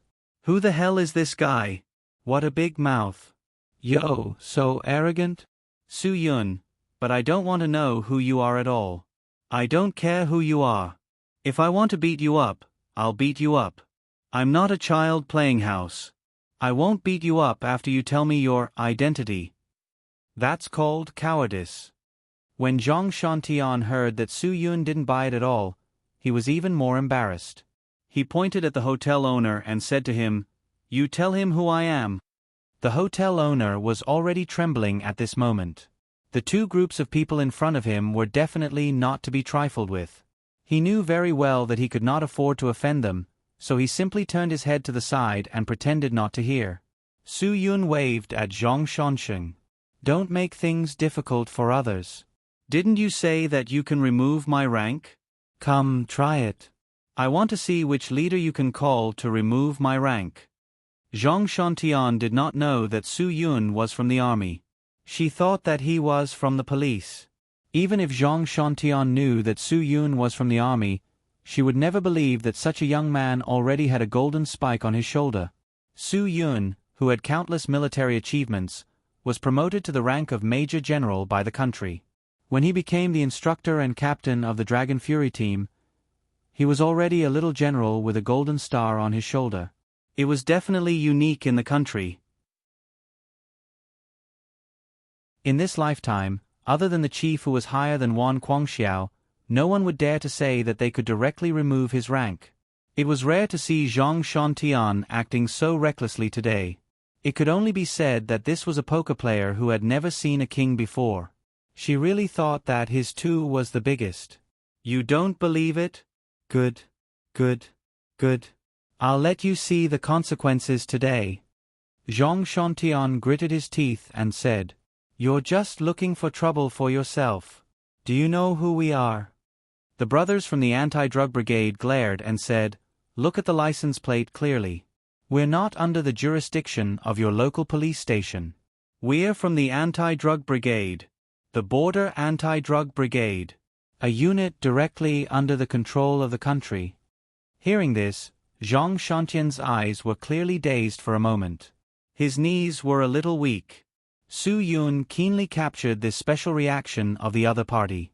Just from this reaction, Su Yun made a judgment. The guy in front of him was taking drugs, and his drug addiction was not small. When he heard the words, anti-drug brigade, he panicked a little. His panicked heart made him a little addicted, so his knees were weak. People who took drugs for a long time would not have a good ending. This was a fact that did not need to be said. You think you can do whatever you want here because you're not under the jurisdiction of our local police system? Zhang Shantian was still stubborn. Stop dreaming. Even if you're a general, you'll still have to kneel in front of me. Lin Gu laughed bitterly. This bastard really didn't know that a major general was standing in front of him. Quick, quick, quick. Call me and let me see who's your protector. Su Yun did not intend to just catch these dirty things. He also wanted to uproot the dirty things under Zhang Shantian's foundation. Zhang Shantian saw that these guys were so arrogant and did not hesitate. He immediately took out his phone and dialed a number. "It's me. Something happened on my side." Zhang Shantian said, "It's the hotel where these Japanese are staying." "Here. I'll come right away." After making this call, Zhang Shantian seemed to be more confident than before. "You didn't call your protector. Did you find a few brothers to help you?" Su Yun smiled helplessly. "This is your fault. You'll only make yourself suffer. You dare to touch me? Try it." Although Zhang Shantian knew that the two people in front of him were very powerful and arrogant, he was still confident that they would not dare to touch him. Su Yun pursed his lips and glanced at Lin Gu. "Pigeon, go." Lin Gu took a big step forward. A whip kick landed directly on Zhang Shanqing's neck. Zhang Shantian did not even have the chance to react before he was sent flying to the ground. Several of his underlings immediately surrounded Lin Gu. However, it was useless. Lin Gu knocked them all down with one move. Not a single one was left. Zhang Shantian could not even straighten his head after being kicked by Lin Gu. He struggled to get up, but Lin Ji's fist hooked his chin again. Facing Lin Gu, Zhang Shantian, who was baring his fangs and brandishing his claws, just now had no ability to resist. He was beaten to the point where he had to look for his teeth on the ground. Blood was spat out like a fountain. Zhang Shantian's face was also unrecognizable. His twisted face and blood mixed together, making him look like a zombie. How many years had it been since Zhang Shanmin had suffered like this? For so many years, he was the one who beat others up, and he was the one who destroyed others. No one dared to say no to him, let alone resist him. It was simply a fantasy. The hotel owner, the lobby manager, and everyone else in the hotel were all dumbfounded. Who would believe that the tyrannical Zhang Shantian would be beaten to such a state? If they had not seen it with their own eyes, no matter how many people said it, they would never believe that someone would dare to beat up a demon like Zhang Shantian. Are you guys crazy? Do you know what the consequences of this are? The hotel owner was furious. Just now, a car had smashed through the front door. He could have fixed it perfectly by spending hundreds of thousands of yuan. Now, Zhang Shantian was beaten up in his hotel. In just a moment, his entire hotel would be turned upside down. Zhang Shantian had 3,000 beggar sect members under him. Not all of them were beggars. Among them, there were more than 200 people who belonged to the management class. These so-called beggar sect elders were the equivalent of Zhang Shantian's company's executives. These executives did not have much power. They were just local hooligans who could fight. The reason why they were willing to follow Zhang Shantian was very simple. When they followed their previous boss, they would risk their lives to earn some money. If they provoked someone who did not care about his life, it would be easy for them to become disabled. It was different with Zhang Shantian. If they followed Zhang Shantian, they would keep an eye on those stinky beggars. If they did not ask for money properly, they would beat them up. No one would provoke them. When these guys who could fight gathered together, their power became stronger.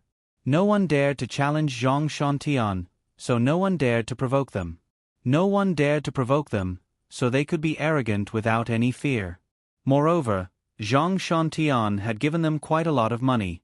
These 200 or so hired thugs could receive at least 10,000 yuan a month from Zhang Shantian. Of course, this amount of money was nothing to Zhang Shantian.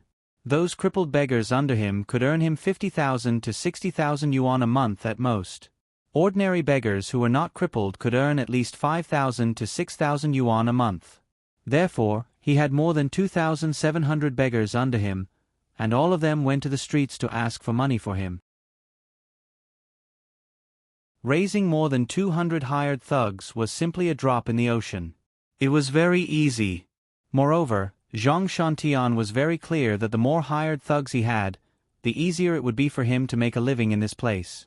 No one dared to provoke him, and no one could provoke him. This was the fundamental reason why Zhang Shantian was established in this place. Now that Zhang Shantian was beaten up, if those 200 hired thugs came, would this hotel still be good? The hotel owner really wanted to cry at this time.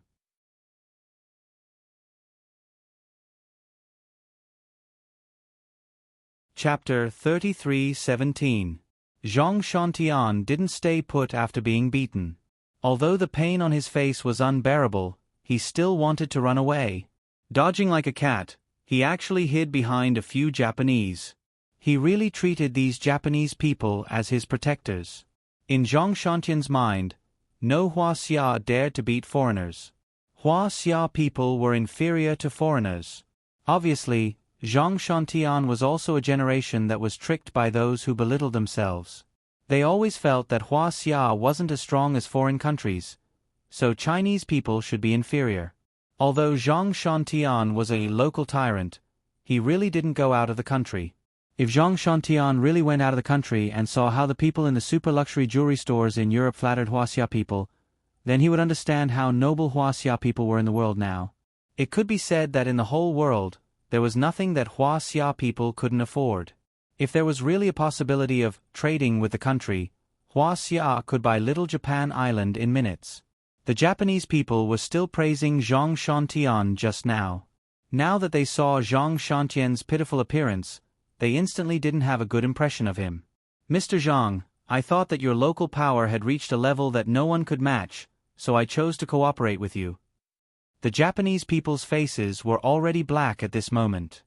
If you can't even solve such a small matter and still need our protection, then we really need to consider our cooperation relationship. Zhang Shantian didn't know where these two monsters, Su Yun and Lin Ge, came from. He was too caught off guard. This is definitely not what you think. I promise that I will handle this problem well. Please believe me and give me some time. Zhang Shantian still didn't give up. Xia Qiuyu pointed at the Japanese people and told him everything that they did to the waitress. These people were too much. They actually treated Huaxia people like this in Huaxia's territory. No one could tolerate it. Boss. Su Yun waved at the hotel owner. You even entertain this kind of customer? The hotel owner smiled awkwardly. We are in the service industry. When we open the door, we will definitely welcome everyone with a smile. Everyone is the same. there is no difference in treatment. I feel that sometimes, we should prepare a sign and throw it at the door. Su Yun, do you want me to inscribe some words for you? What? The hotel owner was a little confused. Japanese animals are not allowed to enter. Su Yun said indifferently, you should be able to distinguish between humans and beasts. Otherwise, is this hotel for humans or beasts to stay in? If you don't have a clear position, who will come and get a room in the future? The hotel owner could only smile awkwardly. He didn't know how to respond to Su Yun's words. What did you say? The Japanese panicked. We rich people can live anywhere we want. It's not up to you, a Chinese, to tell us what to do. You Huaxia people are the low-end animals. Lin Gu raised his fist. As long as Su Yun made a move or looked at him, he would go up and beat this Japanese half to death. However, Su Yun didn't have the intention to let Lin Gu do it. Instead, he looked at the hotel owner, manager, and all the staff. You are willing to serve people who treat all of you as low-end animals? Su Yun's voice had a hint of mockery. Your most expensive room is a few thousand yuan a night? Can any of you starve to death without a few thousand yuan?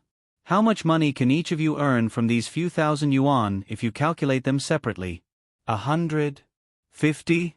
Or a pitiful 1 or 2 yuan? Everyone was silent. Just for a few yuan, you are treated as low-end animals by a few Japanese people. Are you still going to welcome them with a smile? Su Yun said disdainfully. These words instantly ignited everyone's anger. It's not that I don't welcome international friends, nor am I encouraging you to not welcome international friends, but I hope you can remember. We Huaxia people have the dignity of Huaxia people. Whether it's international friends or our own countrymen, if they only treat you as low-end animals when they come to stay here, you shouldn't serve them. Because they are all F***king humans. If you don't even have the most basic mutual respect, how can you talk about service? Su Yun said sternly, the customer is God, but the server is definitely not an animal or a slave under God's feet. The server is also a human. The lobby manager suddenly took off his suit and slammed it on the ground. All of you, F***king get out. Scram. I don't welcome Japanese animals here. The lobby manager suddenly exploded. This was the same logic as the rage points in game characters. Humans will always have a moment of rage. When the rage points are full, they will unleash their ultimate move. The lobby manager had been enduring the humiliation of the Japanese from the beginning. His own employees also had to endure the humiliation of the Japanese with him. He had been enduring it all along, and he also got the server to endure it. It wasn't that he really had such a personality, but he had to endure it for the sake of living and the hotel's rules. Because he knew the consequences of offending the customers. So he had to endure it. He also had to get his employees to endure it. With this, his anger would continue to soar. Finally, under Su Yun's provocation, the lobby manager's anger exploded and he unleashed his ultimate move. With the lobby manager taking the lead, the others also rose in revolt. The server threw away the mop in his hand. The receptionist also stood up and stretched out her hand to reprimand them. Even the security guard who had been standing at the side without daring to speak threw away his hat and pointed at the Japanese and shouted, "Get out! Get out of here right now! Don't force us to take action!" Seeing that everyone was enraged, the few Japanese finally started to panic. They knew very well the consequences of this kind of public anger. Back then, when their country bullied Huaxia, it was their great leader who led the angry Huaxia people to chase them out. This was something that the Japanese would probably never forget. Today, although it wasn't an invasion, this kind of humiliation was still hard for the Huaxia people to accept. Today, the Huaxia people once again united to chase the Japanese out. The hotel owner was a little confused. He didn't understand why his lobby manager would take the lead to do this kind of thing. Although the hotel owner was also angry in his heart, he was still the owner. If this hotel was ruined in the end, he would be the unluckiest one. If he angered the Japanese, he would be the one responsible in the end. So, He wasn't that impulsive. What are you doing? Are you rebelling? The hotel owner glared at the lobby manager. Do you still want to work here?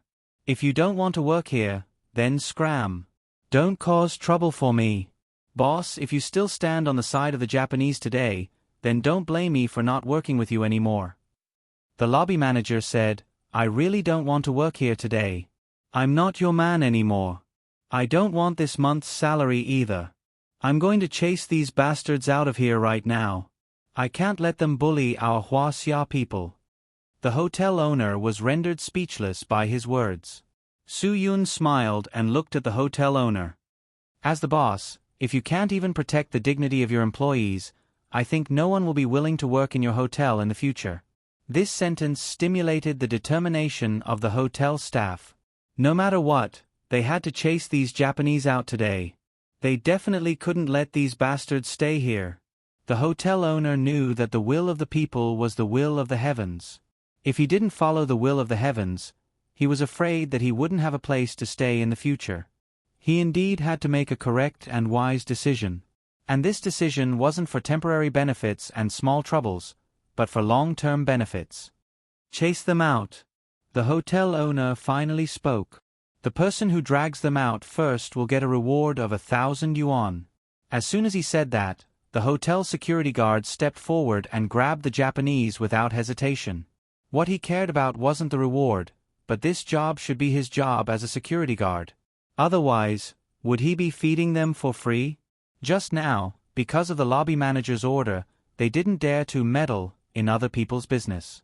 Now that they were finally released, what made them feel even more comfortable was the boss's words. With this sentence, they were especially motivated to do their job. They could finally do their job well. If it was anyone else, their mood would be exceptionally comfortable.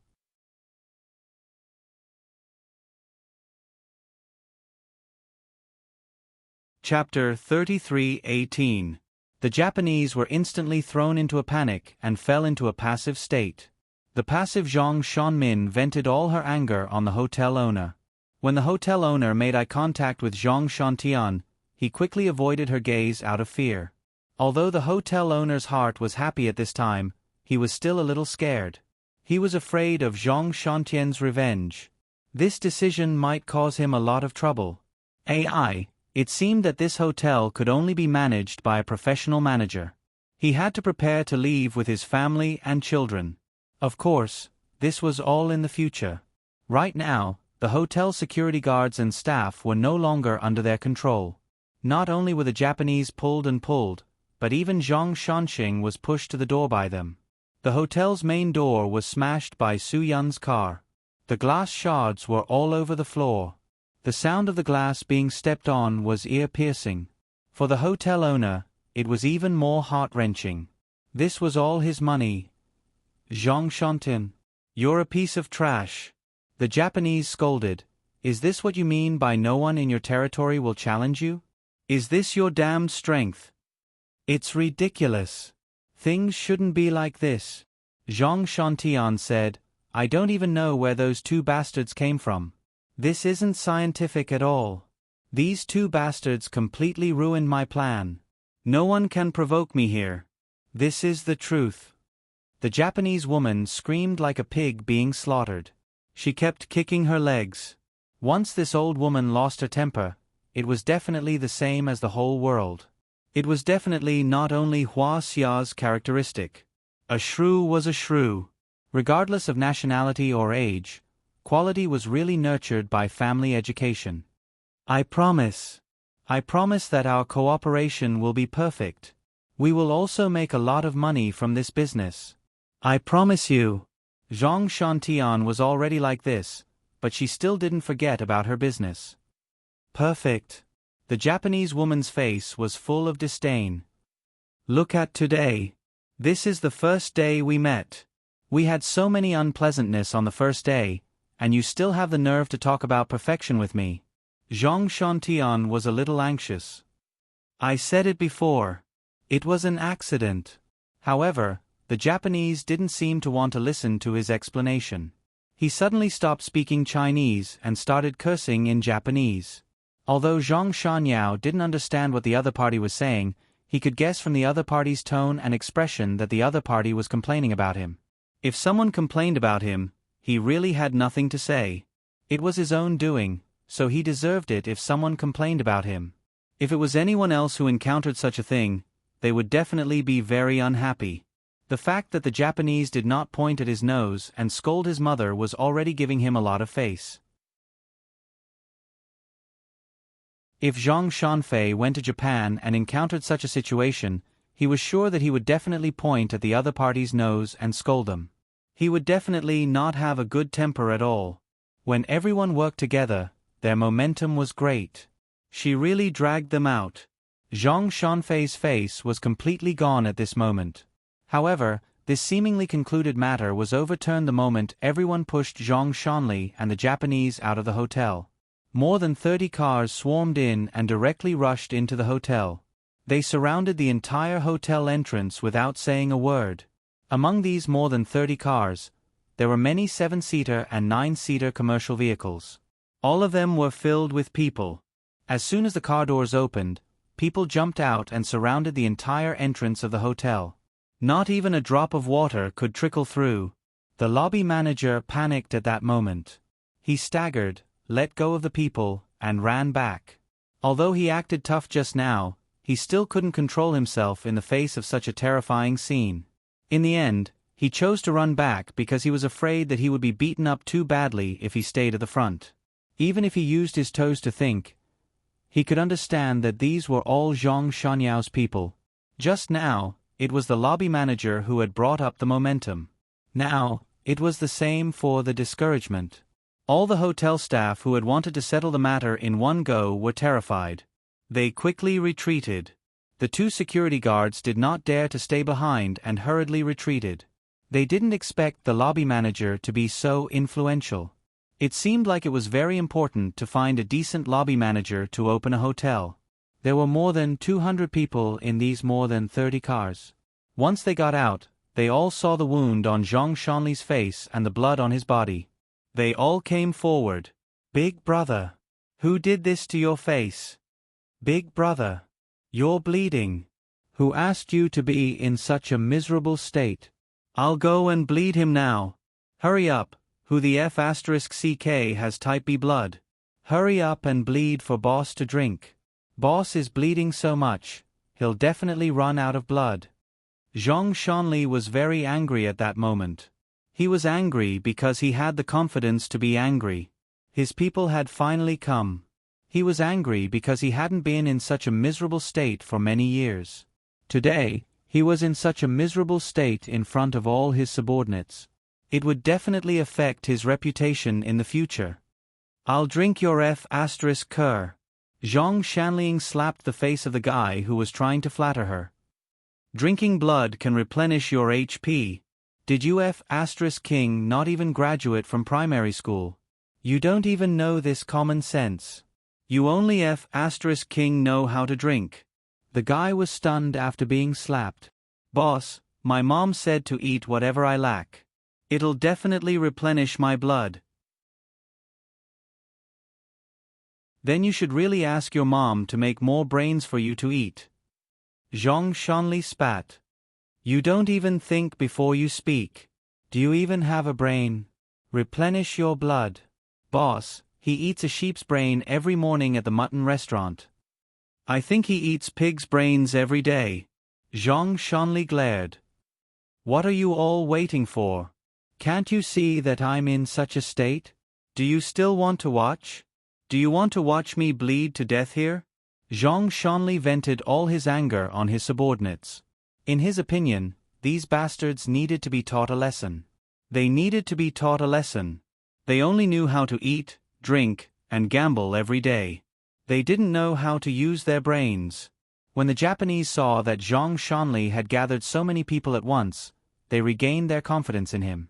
One must know that in Japan, someone who could gather so many people at once was at least the boss of the Yamaguchi-gumi. Otherwise, no one had the ability to gather hundreds of people with just a phone call. This was not a group of a few dozen people, but more than 200 people. Their power was not simple. Zhang Shanling also looked at the Japanese as if she was asking him if he really had the strength to do so. The Japanese gave Zhang Shanli a thumbs up. CEO Zhang is indeed CEO Zhang. You have the ability. Then why did you King say those TTY things to me just now? Zhang Shanli did not hold back anymore. After all, these people did not have any confidence in him just now. If you really want to cooperate, then believe in my ability. Don't make a fuss just because of some TTY things. I hate working with people who go back on their words the most. The Japanese quickly said, we didn't go back on our words. Even just now, we didn't say that we won't cooperate in the future. In fact, what the Japanese said in their own language just now was, if I knew this would happen, I wouldn't have talked about cooperation with such a useless bastard who only knows how to brag. Anyway, Zhang Shanli did not understand their words. They also did not intend to admit it. It was more reliable to work with people who had the ability now. Anyone who did not earn money would be a fool. You really know how to talk.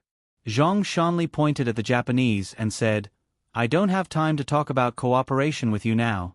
You can wait outside. Today, I will let you see what happens to people who dare to offend me, Zhang Shanli. When Zhang Shanli said this, his voice was very loud. He wanted everyone in the hotel to hear it. He wanted everyone in the hotel to know the consequences. The hotel owner was completely paralyzed.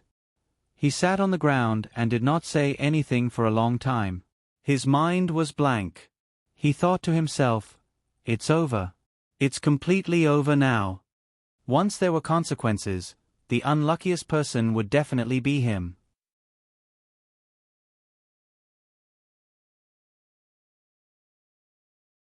Chapter 33:19. The other workers in the hotel were really scared. They knew that they would definitely be beaten up today. Zhang Shantian's people were so ruthless that they would definitely be beaten to a pulp. They really had no way to deal with Zhang Shantian's people. They could only endure the pain. This was the simplest solution. With the support of his subordinates, Zhang Shanfei's confidence was boosted again.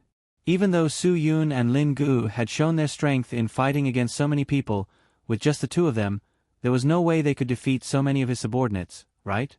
If Zhang Shantian knew that Su Yun and Lin Gu had just dealt with hundreds of armed mercenaries in Golden Mountain Corner, he definitely wouldn't dare to have such an idiotic idea. At the scene, only Xia Qiuyu and Yang Ye, who had been through a lot with Su Yun, still had confidence in the two. Everyone was afraid. The fear that came from the depths of their hearts and bones couldn't be described with words. Today, all of you listen to me.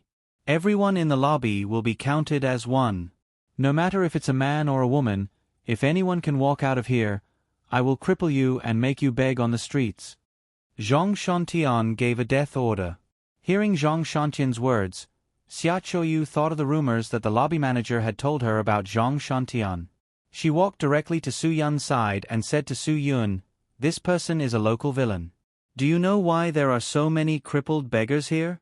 This person arranged for people to go outside and kidnap them. Then he crippled them and turned them into his tools to make money. Su Yun had heard about the crippled beggars before. Today, he saw with his own eyes that this kind of person used the crippled beggars to make money. Naturally, he would vent his anger towards this kind of bastard to feel better.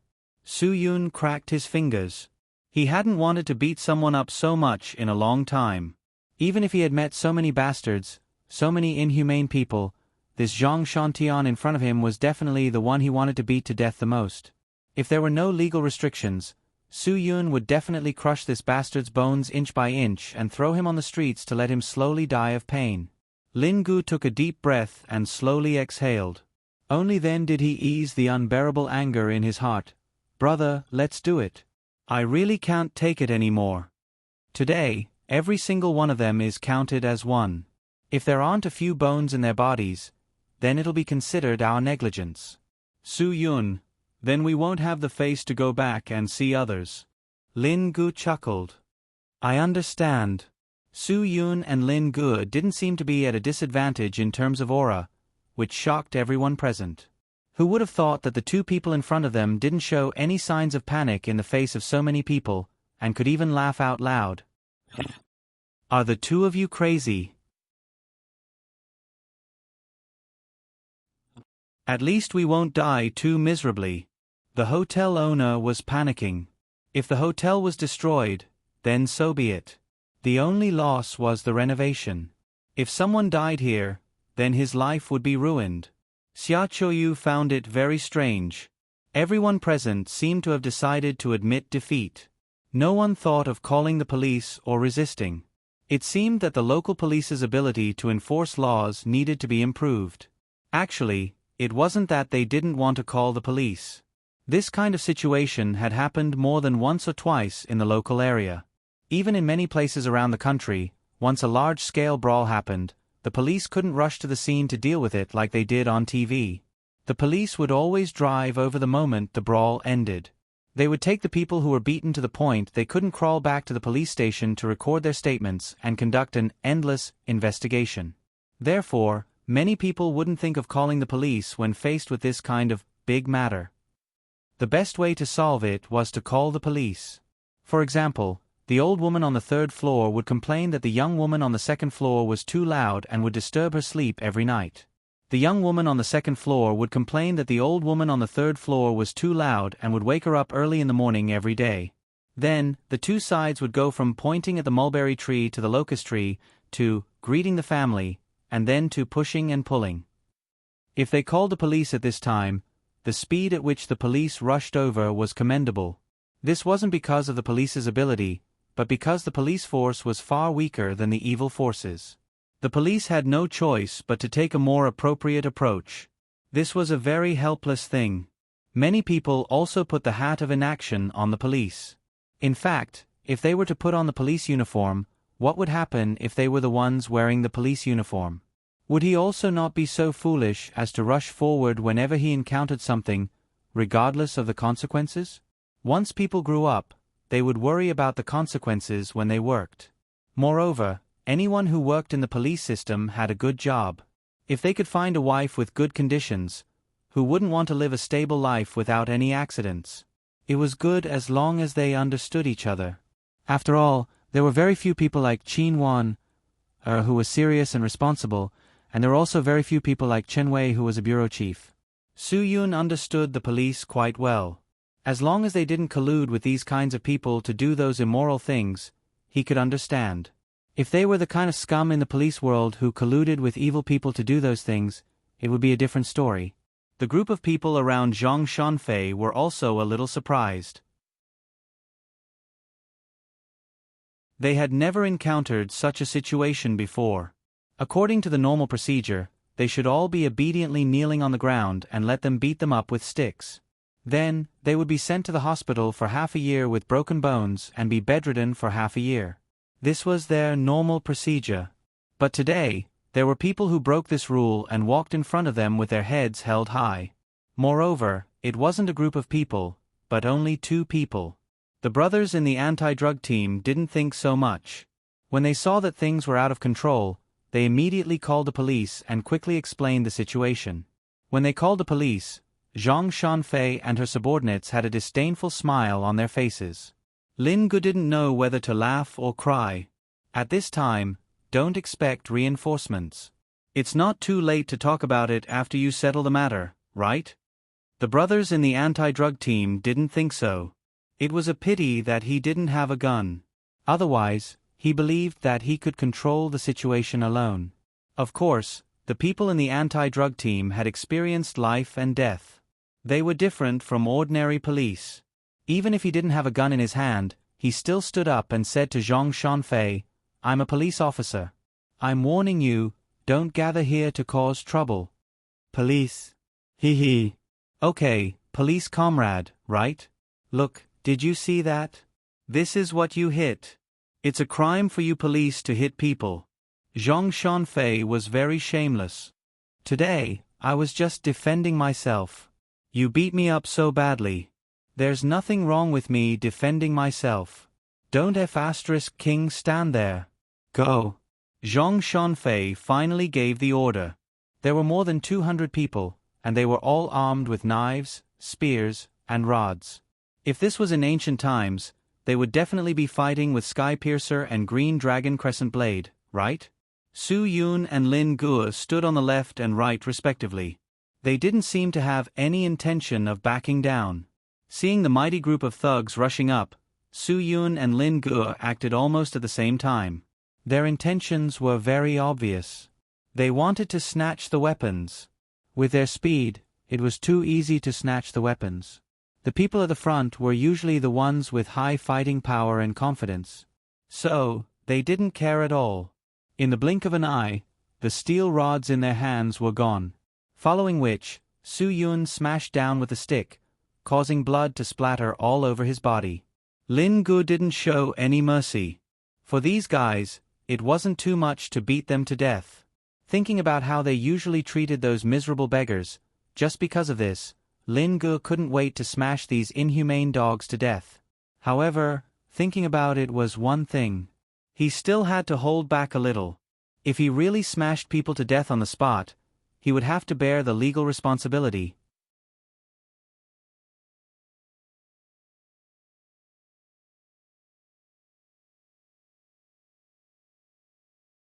Chapter 33:20. There was an endless stream of people charging at them. However, Su Yun and Lin Ji's attacks were too ferocious. In just a few seconds, Zhang Shanyao's men had suffered heavy casualties. Cries of agony could be heard everywhere as they lay on the ground. Zhang Shantian was also dumbfounded. His men were usually very good at beating up beggars. They were all people who wished they could break someone's neck with one hit. But today, all of them had become cowards. They were smashed into a hornet's nest by Su Yun. All of them were crying as if they were mourning a funeral. How could he care about the pain of his joints being broken? Zhang Shantian's group usually used such methods to deal with the crippled beggars. When they crippled them, they didn't allow them to cry out. They didn't allow them to cry out in pain. When they started to endure it, they couldn't endure it at all. Each of them cried out more miserably than the other. Su Yun and Lin Guo became angrier as they fought. Although these guys were all trash, they were definitely ruthless. When they bullied the crippled beggars, they must have used such cruel methods. When they thought of this, they became even angrier. Zhang Shantian saw that the two of them were getting fiercer and fiercer. His side's morale began to drop. He quickly added fuel to the fire. Go! Whoever cripples these two, I'll throw 5 stacks of RMB at him. Take note, Zhang Shantian said 5 stacks, not 5 stacks. 1 stack of RMB was 100. 20 stacks together was a stack. Zhang Shantian said 5 stacks. It was over 1 million. Crippling these two could earn 1 million. Where else could they find such a good thing? After all, this group of people were just small hooligans. They followed Zhang Shantian and made tens of thousands of yuan every month. They didn't have much left after eating, drinking, gambling, and so on. The car they usually drove was at most 200,000. If they could earn 1 million, they could immediately exchange it for a BMW X6, Porsche Cayenne, or something like that. They would become people above others all of a sudden. When there was a great reward, there would be brave men. This was an unchanging law. Just after Zhang Shanxing promised the reward of 1 million, someone suddenly jumped onto the roof of the car. He rushed over the roof and jumped directly to the back. He raised the stick in his hand and wanted to sneak attack Su Yun from behind. However, this guy's raised stick was actually empty.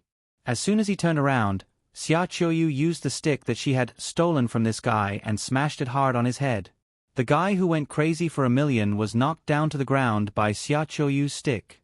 Xia Qiuyu also immediately established her image as a heroine, which instantly attracted the admiration of everyone present. Even if she didn't help, this guy wouldn't have been able to hurt Su Yun. However, Su Yun still turned around and gave her a thumbs up to show his appreciation. After the first person passed, a second person immediately jumped onto the roof of the car. However, with the previous example, how could Lin Guo let this guy pass so easily? He raised his staff and smashed it on the other party's ankle, breaking it with brute force. This guy didn't disappoint Lin Gu. He fell head first and fainted. Not to mention fighting power, he even lost his consciousness. In the next 2 minutes, it was completely Su Yun and Lin Ji's performance of going on a killing spree. 1 hit, 1 kill. More than 200 armed thugs were all knocked down by them. Not a single one was left. In the end, they didn't even have the chance to run. The people on the ground were all crying and moaning. The hotel owner and the other hotel staff even forgot to blink. The guy from the anti-narcotics team couldn't help but swallow his saliva.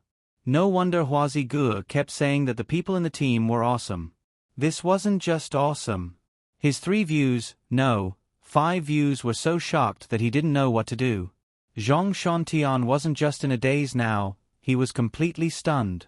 He called more than 200 people over with a phone call, but they were all taken care of by 2 people in just a few minutes. Not a single one was left. This group of bastards who were usually arrogant actually became such trash at this moment. Zhang Shantian was completely at a loss now. He stayed at the door and didn't run away. He wasn't angry either. It was as if he had lost his soul. The few Japanese turned hostile again. They waved their hands disdainfully and turned around, wanting to leave this useless fellow. Now, Zhang Shantian was really worthless in the eyes of these Japanese. Because to them, Zhang Shantian was really useless now. What was there to cooperate with? A person was stepped on in front of them, and he didn't even have a temper. What was there to talk about? However, these Japanese couldn't leave even if they wanted to. The police car had already arrived. Although they arrived, they didn't get out of the car. Now that everything inside seemed to be over, and there were still people walking out safely, they had to stop them. When the Japanese saw that the police had arrived, their expressions became anxious and uneasy. Go back. All of you go back. Don't move. Don't leave before things are cleared up. The police still followed the rules when handling cases. When they saw that these people wanted to leave, they immediately stopped them. A few of the Japanese reacted very quickly. They began to talk in their own language. Something like Yamit, Iku Iku, Lock, Expand, Destroy, Hanashitai, Ashi Sanukiyu, Mautua Mautua, Kuriamochi. Anyway, it was a mess. The police were usually so busy that they didn't have time to watch Japanese porn, so they couldn't understand the nonsense that these Japanese were saying. Seeing that they were international friends, they didn't want to make things difficult for them. After all, it was too difficult to communicate. If they couldn't understand anything, they couldn't take notes or ask questions. Go, go, go, go, go. The police are handling a case here. You tourists shouldn't join in. When they heard that the police were going to let them go, the Japanese immediately wanted to leave. Wait a minute. Su Yun suddenly said, "Do you really not understand what these guys are saying?" The police were stunned. I can understand if you don't understand Hanashito and Hatsukashito. I can understand if you don't understand her Shinokuyu, Su Yun, but don't tell me you don't even understand Yamate, Iku Iku, Kumochi. The police officers looked at each other. This did sound familiar. These are all commonly used words in Japanese porn. Don't tell me you haven't even watched a single Japanese movie? Su Yun was speechless. I've watched Chihiro and Chihiro. I've watched The Undertaker. I've watched The Ring. I've watched The Village Zombie. Stop. Su Yun hurriedly stopped them. Can't you watch something better? Haven't you watched the movies of Hatano, Ohashimi, Okita Shing? I suggest that you go and adjust your department. Don't we have a forensics department in our police department? It's said that every movie has to be watched without missing a second. You'll be able to tell if you work there for a few days. These Japanese were just spouting nonsense to fool you. The police officers immediately became serious and stopped the Japanese again. They can speak Chinese and bullied us Huaxia people just now. It's too easy for them to let them go. Su Yun, moreover, they know the criminal boss. They're business partners. Don't you want to know what kind of business they're doing? The police officers' faces were a little ugly because they knew that the leader of the criminals that Su Yun was talking about was Zhang Shanli. Even if they caught Zhang Shanli, as long as he spent some money, he could settle the matter. This kind of small matter was nothing to Zhang Shanli. "You're the main culprit today. Do you think we didn't see it?" The police suddenly shouted, "Throw away the things in your hands, put your hands on your heads, and squat down." The brothers from the anti-narcotics brigade hurriedly ran out. "No, no, no. We're all on the same side. We're all on the same side. Don't misunderstand. We don't hit our own people. Don't misunderstand. Comrade, I'm from the Border Anti-Narcotics Brigade. I have a work permit. You can also check this license plate and call our brigade to ask. We're on the same side. We're from the same system. Don't misunderstand." Hearing that they were on the same side, the police heaved a sigh of relief. They didn't want to fight with such fierce people. If these two guys who could fight were vicious people, they would be in danger. Therefore, they hoped that everyone was on the same side and could get along harmoniously. Only then would the family be balanced.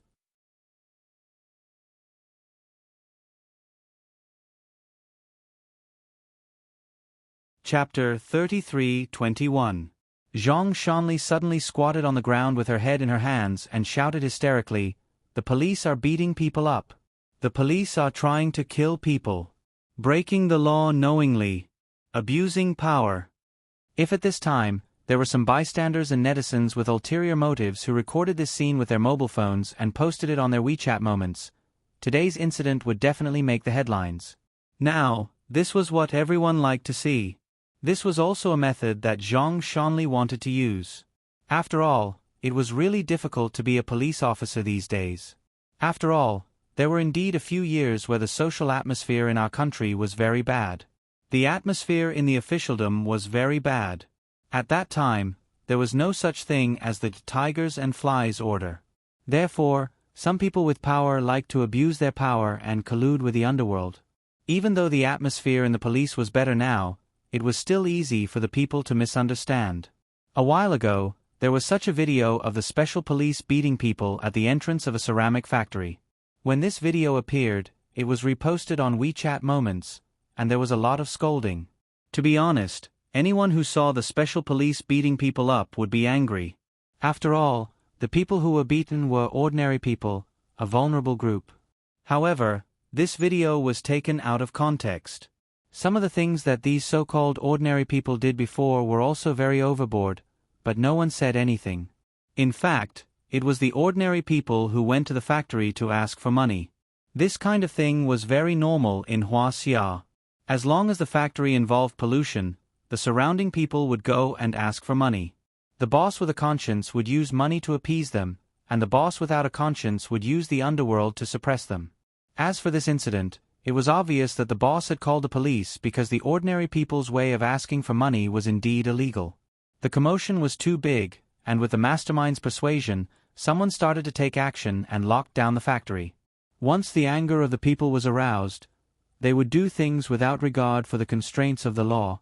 This was also a major characteristic of the people in Huaxia. In fact, they could not be considered unruly people, but they were just being used and ordered around.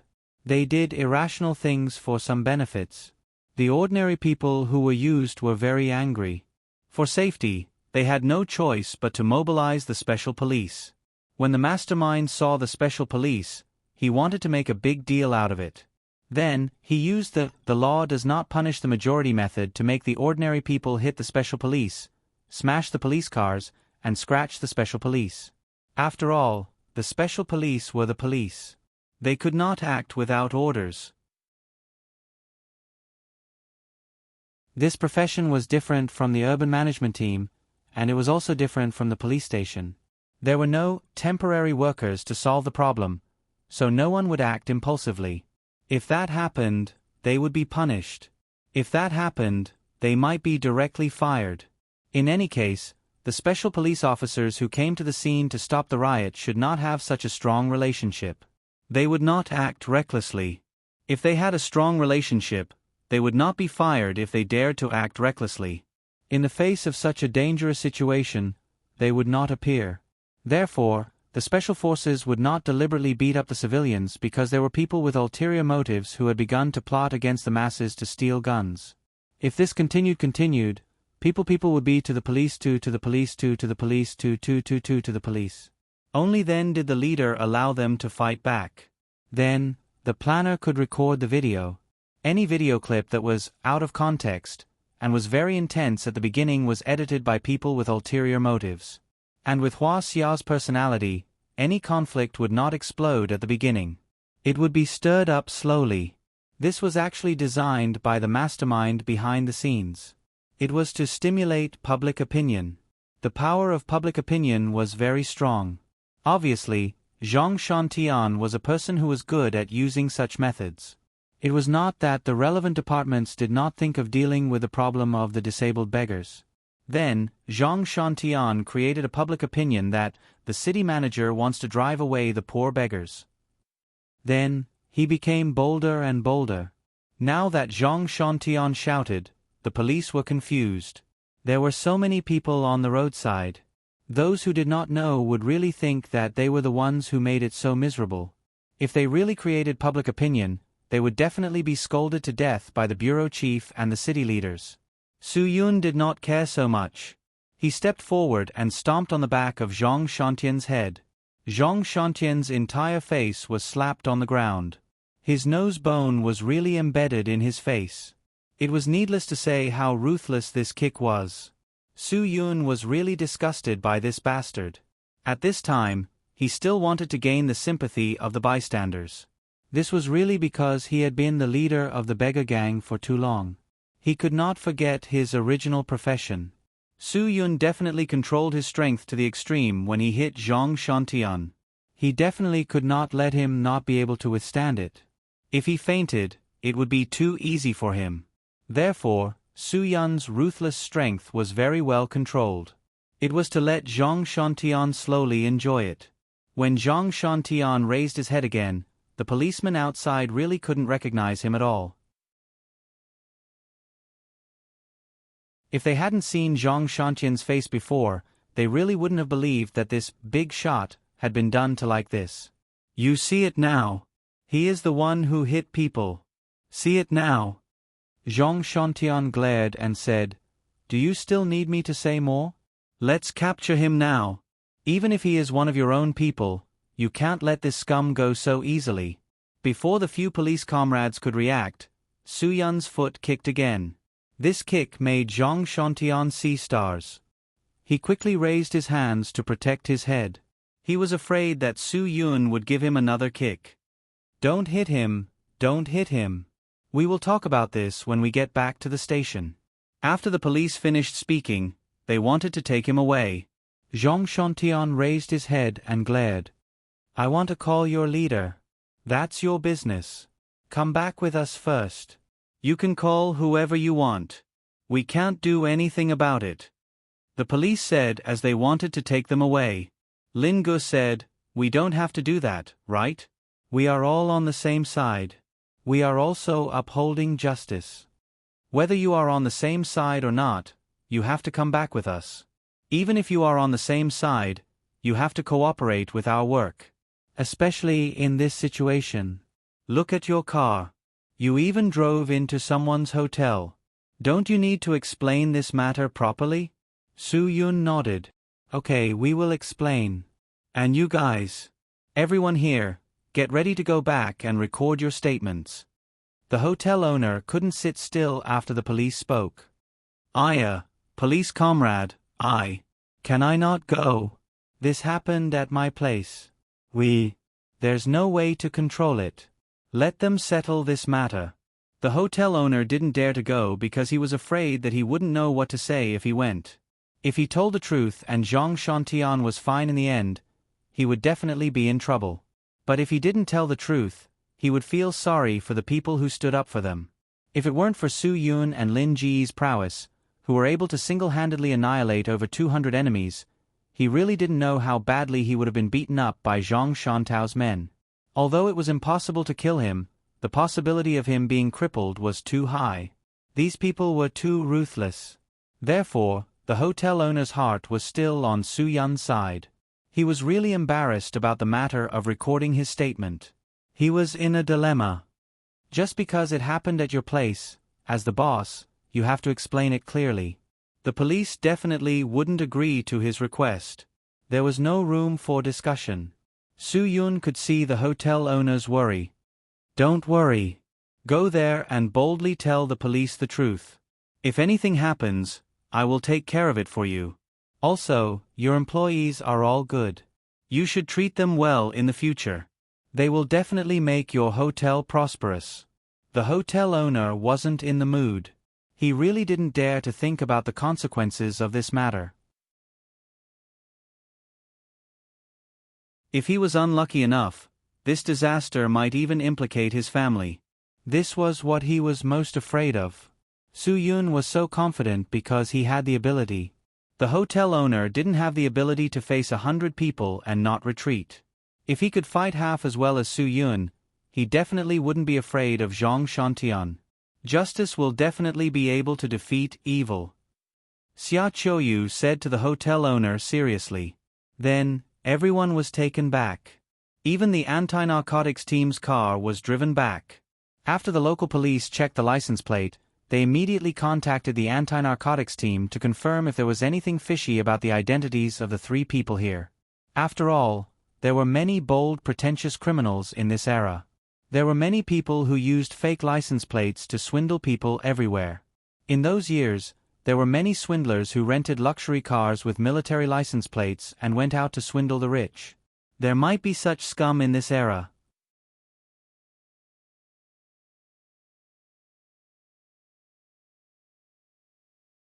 Chapter 33-22. Although Soo-yun's identity was quickly confirmed by the anti-narcotics team, the local police did not let him go. They still had to explain everything clearly. After all, in a peaceful society, no matter who you were, you could not simply beat people up. Not everyone was like the shrew who parked illegally at the intersection of the Dahongmen traffic team. The traffic police asked her to move her car, and even yelled at the traffic police that she was a member of the CPPCC. So what if she was a member of the CPPCC? Wasn't she a person? Could she park illegally? Don't forget that her identity was given to her by the people. Therefore, Soo-yun supported the work of the local police. No matter who they were, he would not treat them differently. Only then would he be worthy of the police uniform he was wearing. He had to be like the Yenjing traffic police who did not fear authority. No matter who they were, if they broke the law, they would deal with them. Xia Qiuyu said a lot when she was recording the statement. She did not have any scruples, from how the Japanese bullied the waiter at the beginning to how they called Zhang Shanmin. Xia Qiuyu also told her everything that the manager told her. She said that Zhang Shanmin was actually a local demon who controlled the disabled beggars and tortured them. She said that he was involved in human trafficking and human rights abuses, and that he had organized a mafia-like group. He needed to be investigated and punished severely. The comrades who were recording the statement were dumbfounded. These things were indeed serious in the local area. However, they needed evidence to do things. If there was no evidence, it was meaningless to say anything. Take Zhang Shanmin's case as an example. The whole city knew that he was the leader of the beggars sect, and that he was involved in illegal activities, but where was the evidence? There was none. Ask a beggar if he was one of Zhang Shanmin's people, and the beggar said no. Ask a disabled beggar if he was crippled by Zhang Shanmin's people, and the disabled beggar said no. No one dared to go against him. The disabled beggars had already been forced to remember their identities. They said that they were born with it, or that they were caused by natural disasters. In any case, no one dared to admit that they were beaten by Zhang Shanmin's people. Just this point alone was enough to make the local police feel helpless. This was not something they could deal with or solve. If they had to say that Zhang Shanmin organized a mafia-like group, no one among the 200 people today would say that they knew Zhang Shanmin. Zhang Shanli insisted that she was going to get a room to rest. Who could do anything to her? No one could do anything to him. This was a loophole in the mechanism. There was no way to convict Zhang Shanli with just Su Yun and Xia Qiuyu's one-sided statements. Without evidence, he only needed to find a famous lawyer, and she could be acquitted in minutes. What was even more frightening was that with the help of a lawyer, they could even turn the tables and bite back. After all, Zhang Shanqing's injuries were indeed caused by Su Yun and Lin Gu. She might even bite Su Yun and make them pay for it. Speaking of lawyers, Zhang Shanli's lawyer really came. From this point, it could be seen that Zhang Shanqing was really rich. She had already learned from those big bosses in the Western capitalist world and started a private lawyer. She was a private shitwiper who would clean up the mess that she had committed against the law. She was wearing a suit, a shirt, and shiny leather shoes. As soon as she arrived, she looked for the person in charge and demanded evidence from the police. If the police could not produce evidence, she would immediately take away his client, that bastard Zhang Shanmin. The police were helpless. There was nothing they could do if they could not find evidence. Lawyer Bai was not someone to be trifled with. His connections were very strong, and he could really make them suffer. "Can I go out and have a word with him?" Su Yun knew that Zhang Shanqing's lawyer was here, so he asked. This request was not too much, so it was naturally acceptable. When Su Yun and the others came out and saw Lawyer Bai only took a few glances at Su Yun and the others to determine their identities. "You are the anti-narcotics police who injured my client, right?" Su Yun smiled. "That's half wrong. We did beat him up, but we are not from the Border Anti-Narcotics Brigade. We just have some cooperation with the Anti-Narcotics Brigade for some reason." I did not expect the Border Anti-Narcotics Brigade to use the excuse of temporary workers to get out of this, Lawyer Bai said. "But, don't forget who I am. I, Bai Ying, have been a lawyer for so many years, and there is nothing I cannot solve." "Bai Ying. As a lawyer, your name is very good," Su Yun praised. "If I were a client, I would definitely like a lawyer with a name like yours. It sounds very safe." "Ha ha ha ha." Lawyer Bai Ying grinned. "I did not expect you to be so good with words. Unfortunately, you are not my client. You will become my defendant. This is your misfortune." Su Yun shrugged. "Who is the unlucky one between the two of us is not up to you to decide." "I was worried that you would be unlucky to have met me." Lawyer Bai snorted and was very disdainful. "I will not waste time with you. Just wait to go to jail. You know what your client does, right?" Su Yun was just curious and wanted to ask. Bai Ying looked at Su Yun. "What do you think? If you don't know, I can tell you what he does." "If you know what he does and still want to defend him, then I am afraid there is something wrong with you," Su Yun said. Bai Ying did not meet Su Yun's eyes directly. "I am a lawyer, and he is my client. I do not care what he does. As long as I am paid, I have the obligation to do things for him." "Then do you know what he does or not?"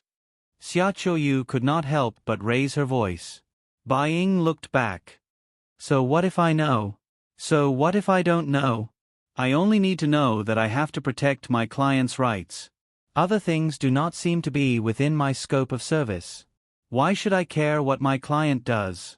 "In that case, you know what he does," Xia Qiuyu said. "If you know, why do you still want to serve him? Do you have any humanity left? You have to know that you are a lawyer. Do you know what you represent?" "Justice," Bai Ying said calmly. "Lawyers serve their clients. As long as they accept a client's case, they have to give it their all. There is no justice or injustice. Someone told me before that some lawyers do not have a moral bottom line. I did not believe it at first, but now I really believe it," Xia Qiuyu said with disappointment. Money, power, and desire had seriously distorted the souls of many lawyers. What is a moral bottom line? Bai Ying did not seem to care about it at all. What is your moral bottom line? A person distorting himself for money and status. Is it worth it? Su Yun also appeared very calm. Bai Ying looked at Su Yun and company with a look of disbelief. If people do not live for money, then what do they live for? In this society, money is everything. If you have money, you have status. If you don't have money, you have no status. But being a lawyer is a respectable profession. A lawyer should be a judge who presides over a case. Although he is defending a criminal, he has a moral bottom line. He has the obligation to punish a criminal with solid evidence. Xia Qiuyu said. Where's the solid evidence? Bai Ying asked in return. Did the police show me the solid evidence of my client? If they did, show it to me. If you don't use your mouth to gossip about my clients. I won't accept it. Don't you know if he did those things? You should know better than anyone else. Xia Qiuyu was a little angry. Miss, I hope you do not speak nonsense. Hua Xia is a law-abiding person. You have to be responsible for your words. Bai Ying said, Do you believe that I can sue you for slander? Slander. Do you understand? Slander is a type of language crime, okay? Su Yun did not know whether to laugh or cry. He looked up and saw that it was a blind spot under the surveillance camera. Therefore, Su Yun raised his hand and slapped Bai Ying's face without another word. This slap was loud and clear. 5 blood-red handprints were left on Bai Ying's face. Bai Ying was completely dumbfounded. He had no idea what had happened.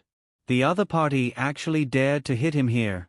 This was a blatant provocation. This is called assault. This is called injury. Bai Ying was furious. I will sue you in my own name. Where's the evidence? Su Yun asked in return.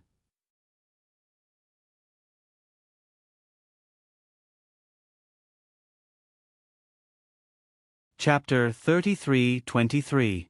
Lawyer Bai was confused by Su Yun's question. Evidence? Yes, where was the evidence? Every day, he would say that he had to pay attention to evidence when doing things. Lawyer Bai hurriedly looked for the surveillance footage and immediately realized it was a blind spot. Su Yun's men were all around, and all of them had an expression that said, I didn't see anything. This made Lawyer Bai completely lose his temper. Fine. You're good. Lawyer Bai pointed at Su Yun's nose and said, Just you wait, I'll use legal means to show you my power. I'll destroy your reputation. Lawyer Bai, if you do too many things without a bottom line, I'm afraid you'll be the one who loses your reputation. Su Yun said calmly, You should know very well that a lawyer has a great responsibility to help clarify the facts of a wronged suspect. Xia Qiuyu also said righteously, That's right. Redressing grievances is to protect citizens. Attacking criminals is also to protect citizens. Leniency and protection for criminals is a crime against the public. As a lawyer, you can't protect a criminal and frame a victim for money. Without evidence, you can accuse the victim of many crimes that are not approved by the public security, prosecutors, and law. You don't care about the victim's personal rights and let the real criminal get away scot-free. If you're such a lawyer without a bottom line, you're unlucky to have met me. Su Yun smiled calmly. Nowadays, the lawyer profession was really a mixed bag of good and bad people. In addition to professional ability, a lawyer's sense of responsibility towards their clients was also very important. Nowadays, many lawyers started to cheat their clients in order to get a case. They would give their clients a little hope for a case that was originally hopeless, but in the end, the client would lose money and the case would not be won. One had to be careful when looking for a lawyer. These days, good lawyers were really too rare, and the profession was really lacking in supervision. The more capitalist a country was, the less bottom line a lawyer would have. The more developed a country was, the less bottom line a lawyer would have. Once upon a time, Hua Xia's lawyers were also people who spoke righteously. However, with the rapid economic and social development of today, it would naturally lead to inevitable situations. Even people like Lawyer Bai were born because of money. Look at the American empire on the other side of the ocean. As long as the capitalists had a good team of lawyers, they could get away with anything. Lawyers in the United States worked for money. They didn't care about whether someone was guilty or not. If someone was guilty, they could say they weren't guilty. If someone wasn't guilty, they could say they were guilty. This was the survival skill that the best lawyers in the United States had to have. In the United States, there was once a priest and a lawyer chatting about their work. The priest said that lawyers had no integrity and always provided services to sinners. The lawyer said that priests were useless. Many evil people did evil during the day and went back to the church to repent at night. In the end, the priest argued that I save souls, and the lawyer argued that he only saves lives, not souls. This seemed to be a joke that made people not know whether to laugh or cry, but it exposed each other's true colors. I'll tell you. Lawyer Bai also became serious. Lawyers are part of the market economy. When there is demand, there will be business. Although lawyers will never call themselves businessmen, lawyers have to survive. The characteristics of their profession determine that. Therefore, I have to often work with gray areas and gray individuals. In fact, Lawyer Bai was right. For example, Huaxia's educational institutions had strict market access, and there were relevant policies and regulations for private education. However, our country did not have the corresponding regulations for education and training. In other words, many education and training institutions in China were actually in a gray state. Many lawyers helped them to operate normally. It was the market that gave birth to the profession of lawyers. This was just one example. Then you really don't have a bottom line. Xia Qiuyu was completely disappointed. In a world with diverse values, I follow my heart and exercise my right to defend myself. Lawyer Bai still emphasized his professionalism. Xia Qiuyu had no words to refute this. Is Sam a good person? This is a difficult question to answer. In the eyes of most Americans, he is a dictator, but in the eyes of many Iraqis, he is a great hero. This world is a very complicated one. It is difficult for us to determine everything about a person with one sentence or one word, Lawyer Bai said seriously. As a lawyer, he had a sharp tongue. Don't compare Zhang Shanli to Sam. The two of them are not on the same level, Su Yun said. Hua Xia introduced the lawyer system from the West. At the beginning, the idea was naturally to reflect the justice of the judiciary and to ensure that all citizens were equal before the law. However, looking at it now, was the system really fair? How many heavyweight lawyers were passionate about defending evil people like Zhang Shanli? Back in the days when Chuandu was cracking down on gangs, there was Professor Zhao from Southwest University of Political Science and Law, and then there was Lawyer Li from Yanjing. They were all famous people. They found a good reason for themselves. They said that the judicial human rights of the underworld should be respected. Defending the underworld was defending the law. Yes, this reason sounded King righteous. Everyone's rights should be respected according to the law. However, these bastards were only passionate about defending the human rights of the underworld. Why didn't they care about the human rights of the underworld? Their human rights were violated the most. Their human rights were the least protected. Not only were their human rights violated by the bureaucrats, but they were also violated by the underworld that these bastards protected. These bastards kept saying that the judicial human rights needed to be respected.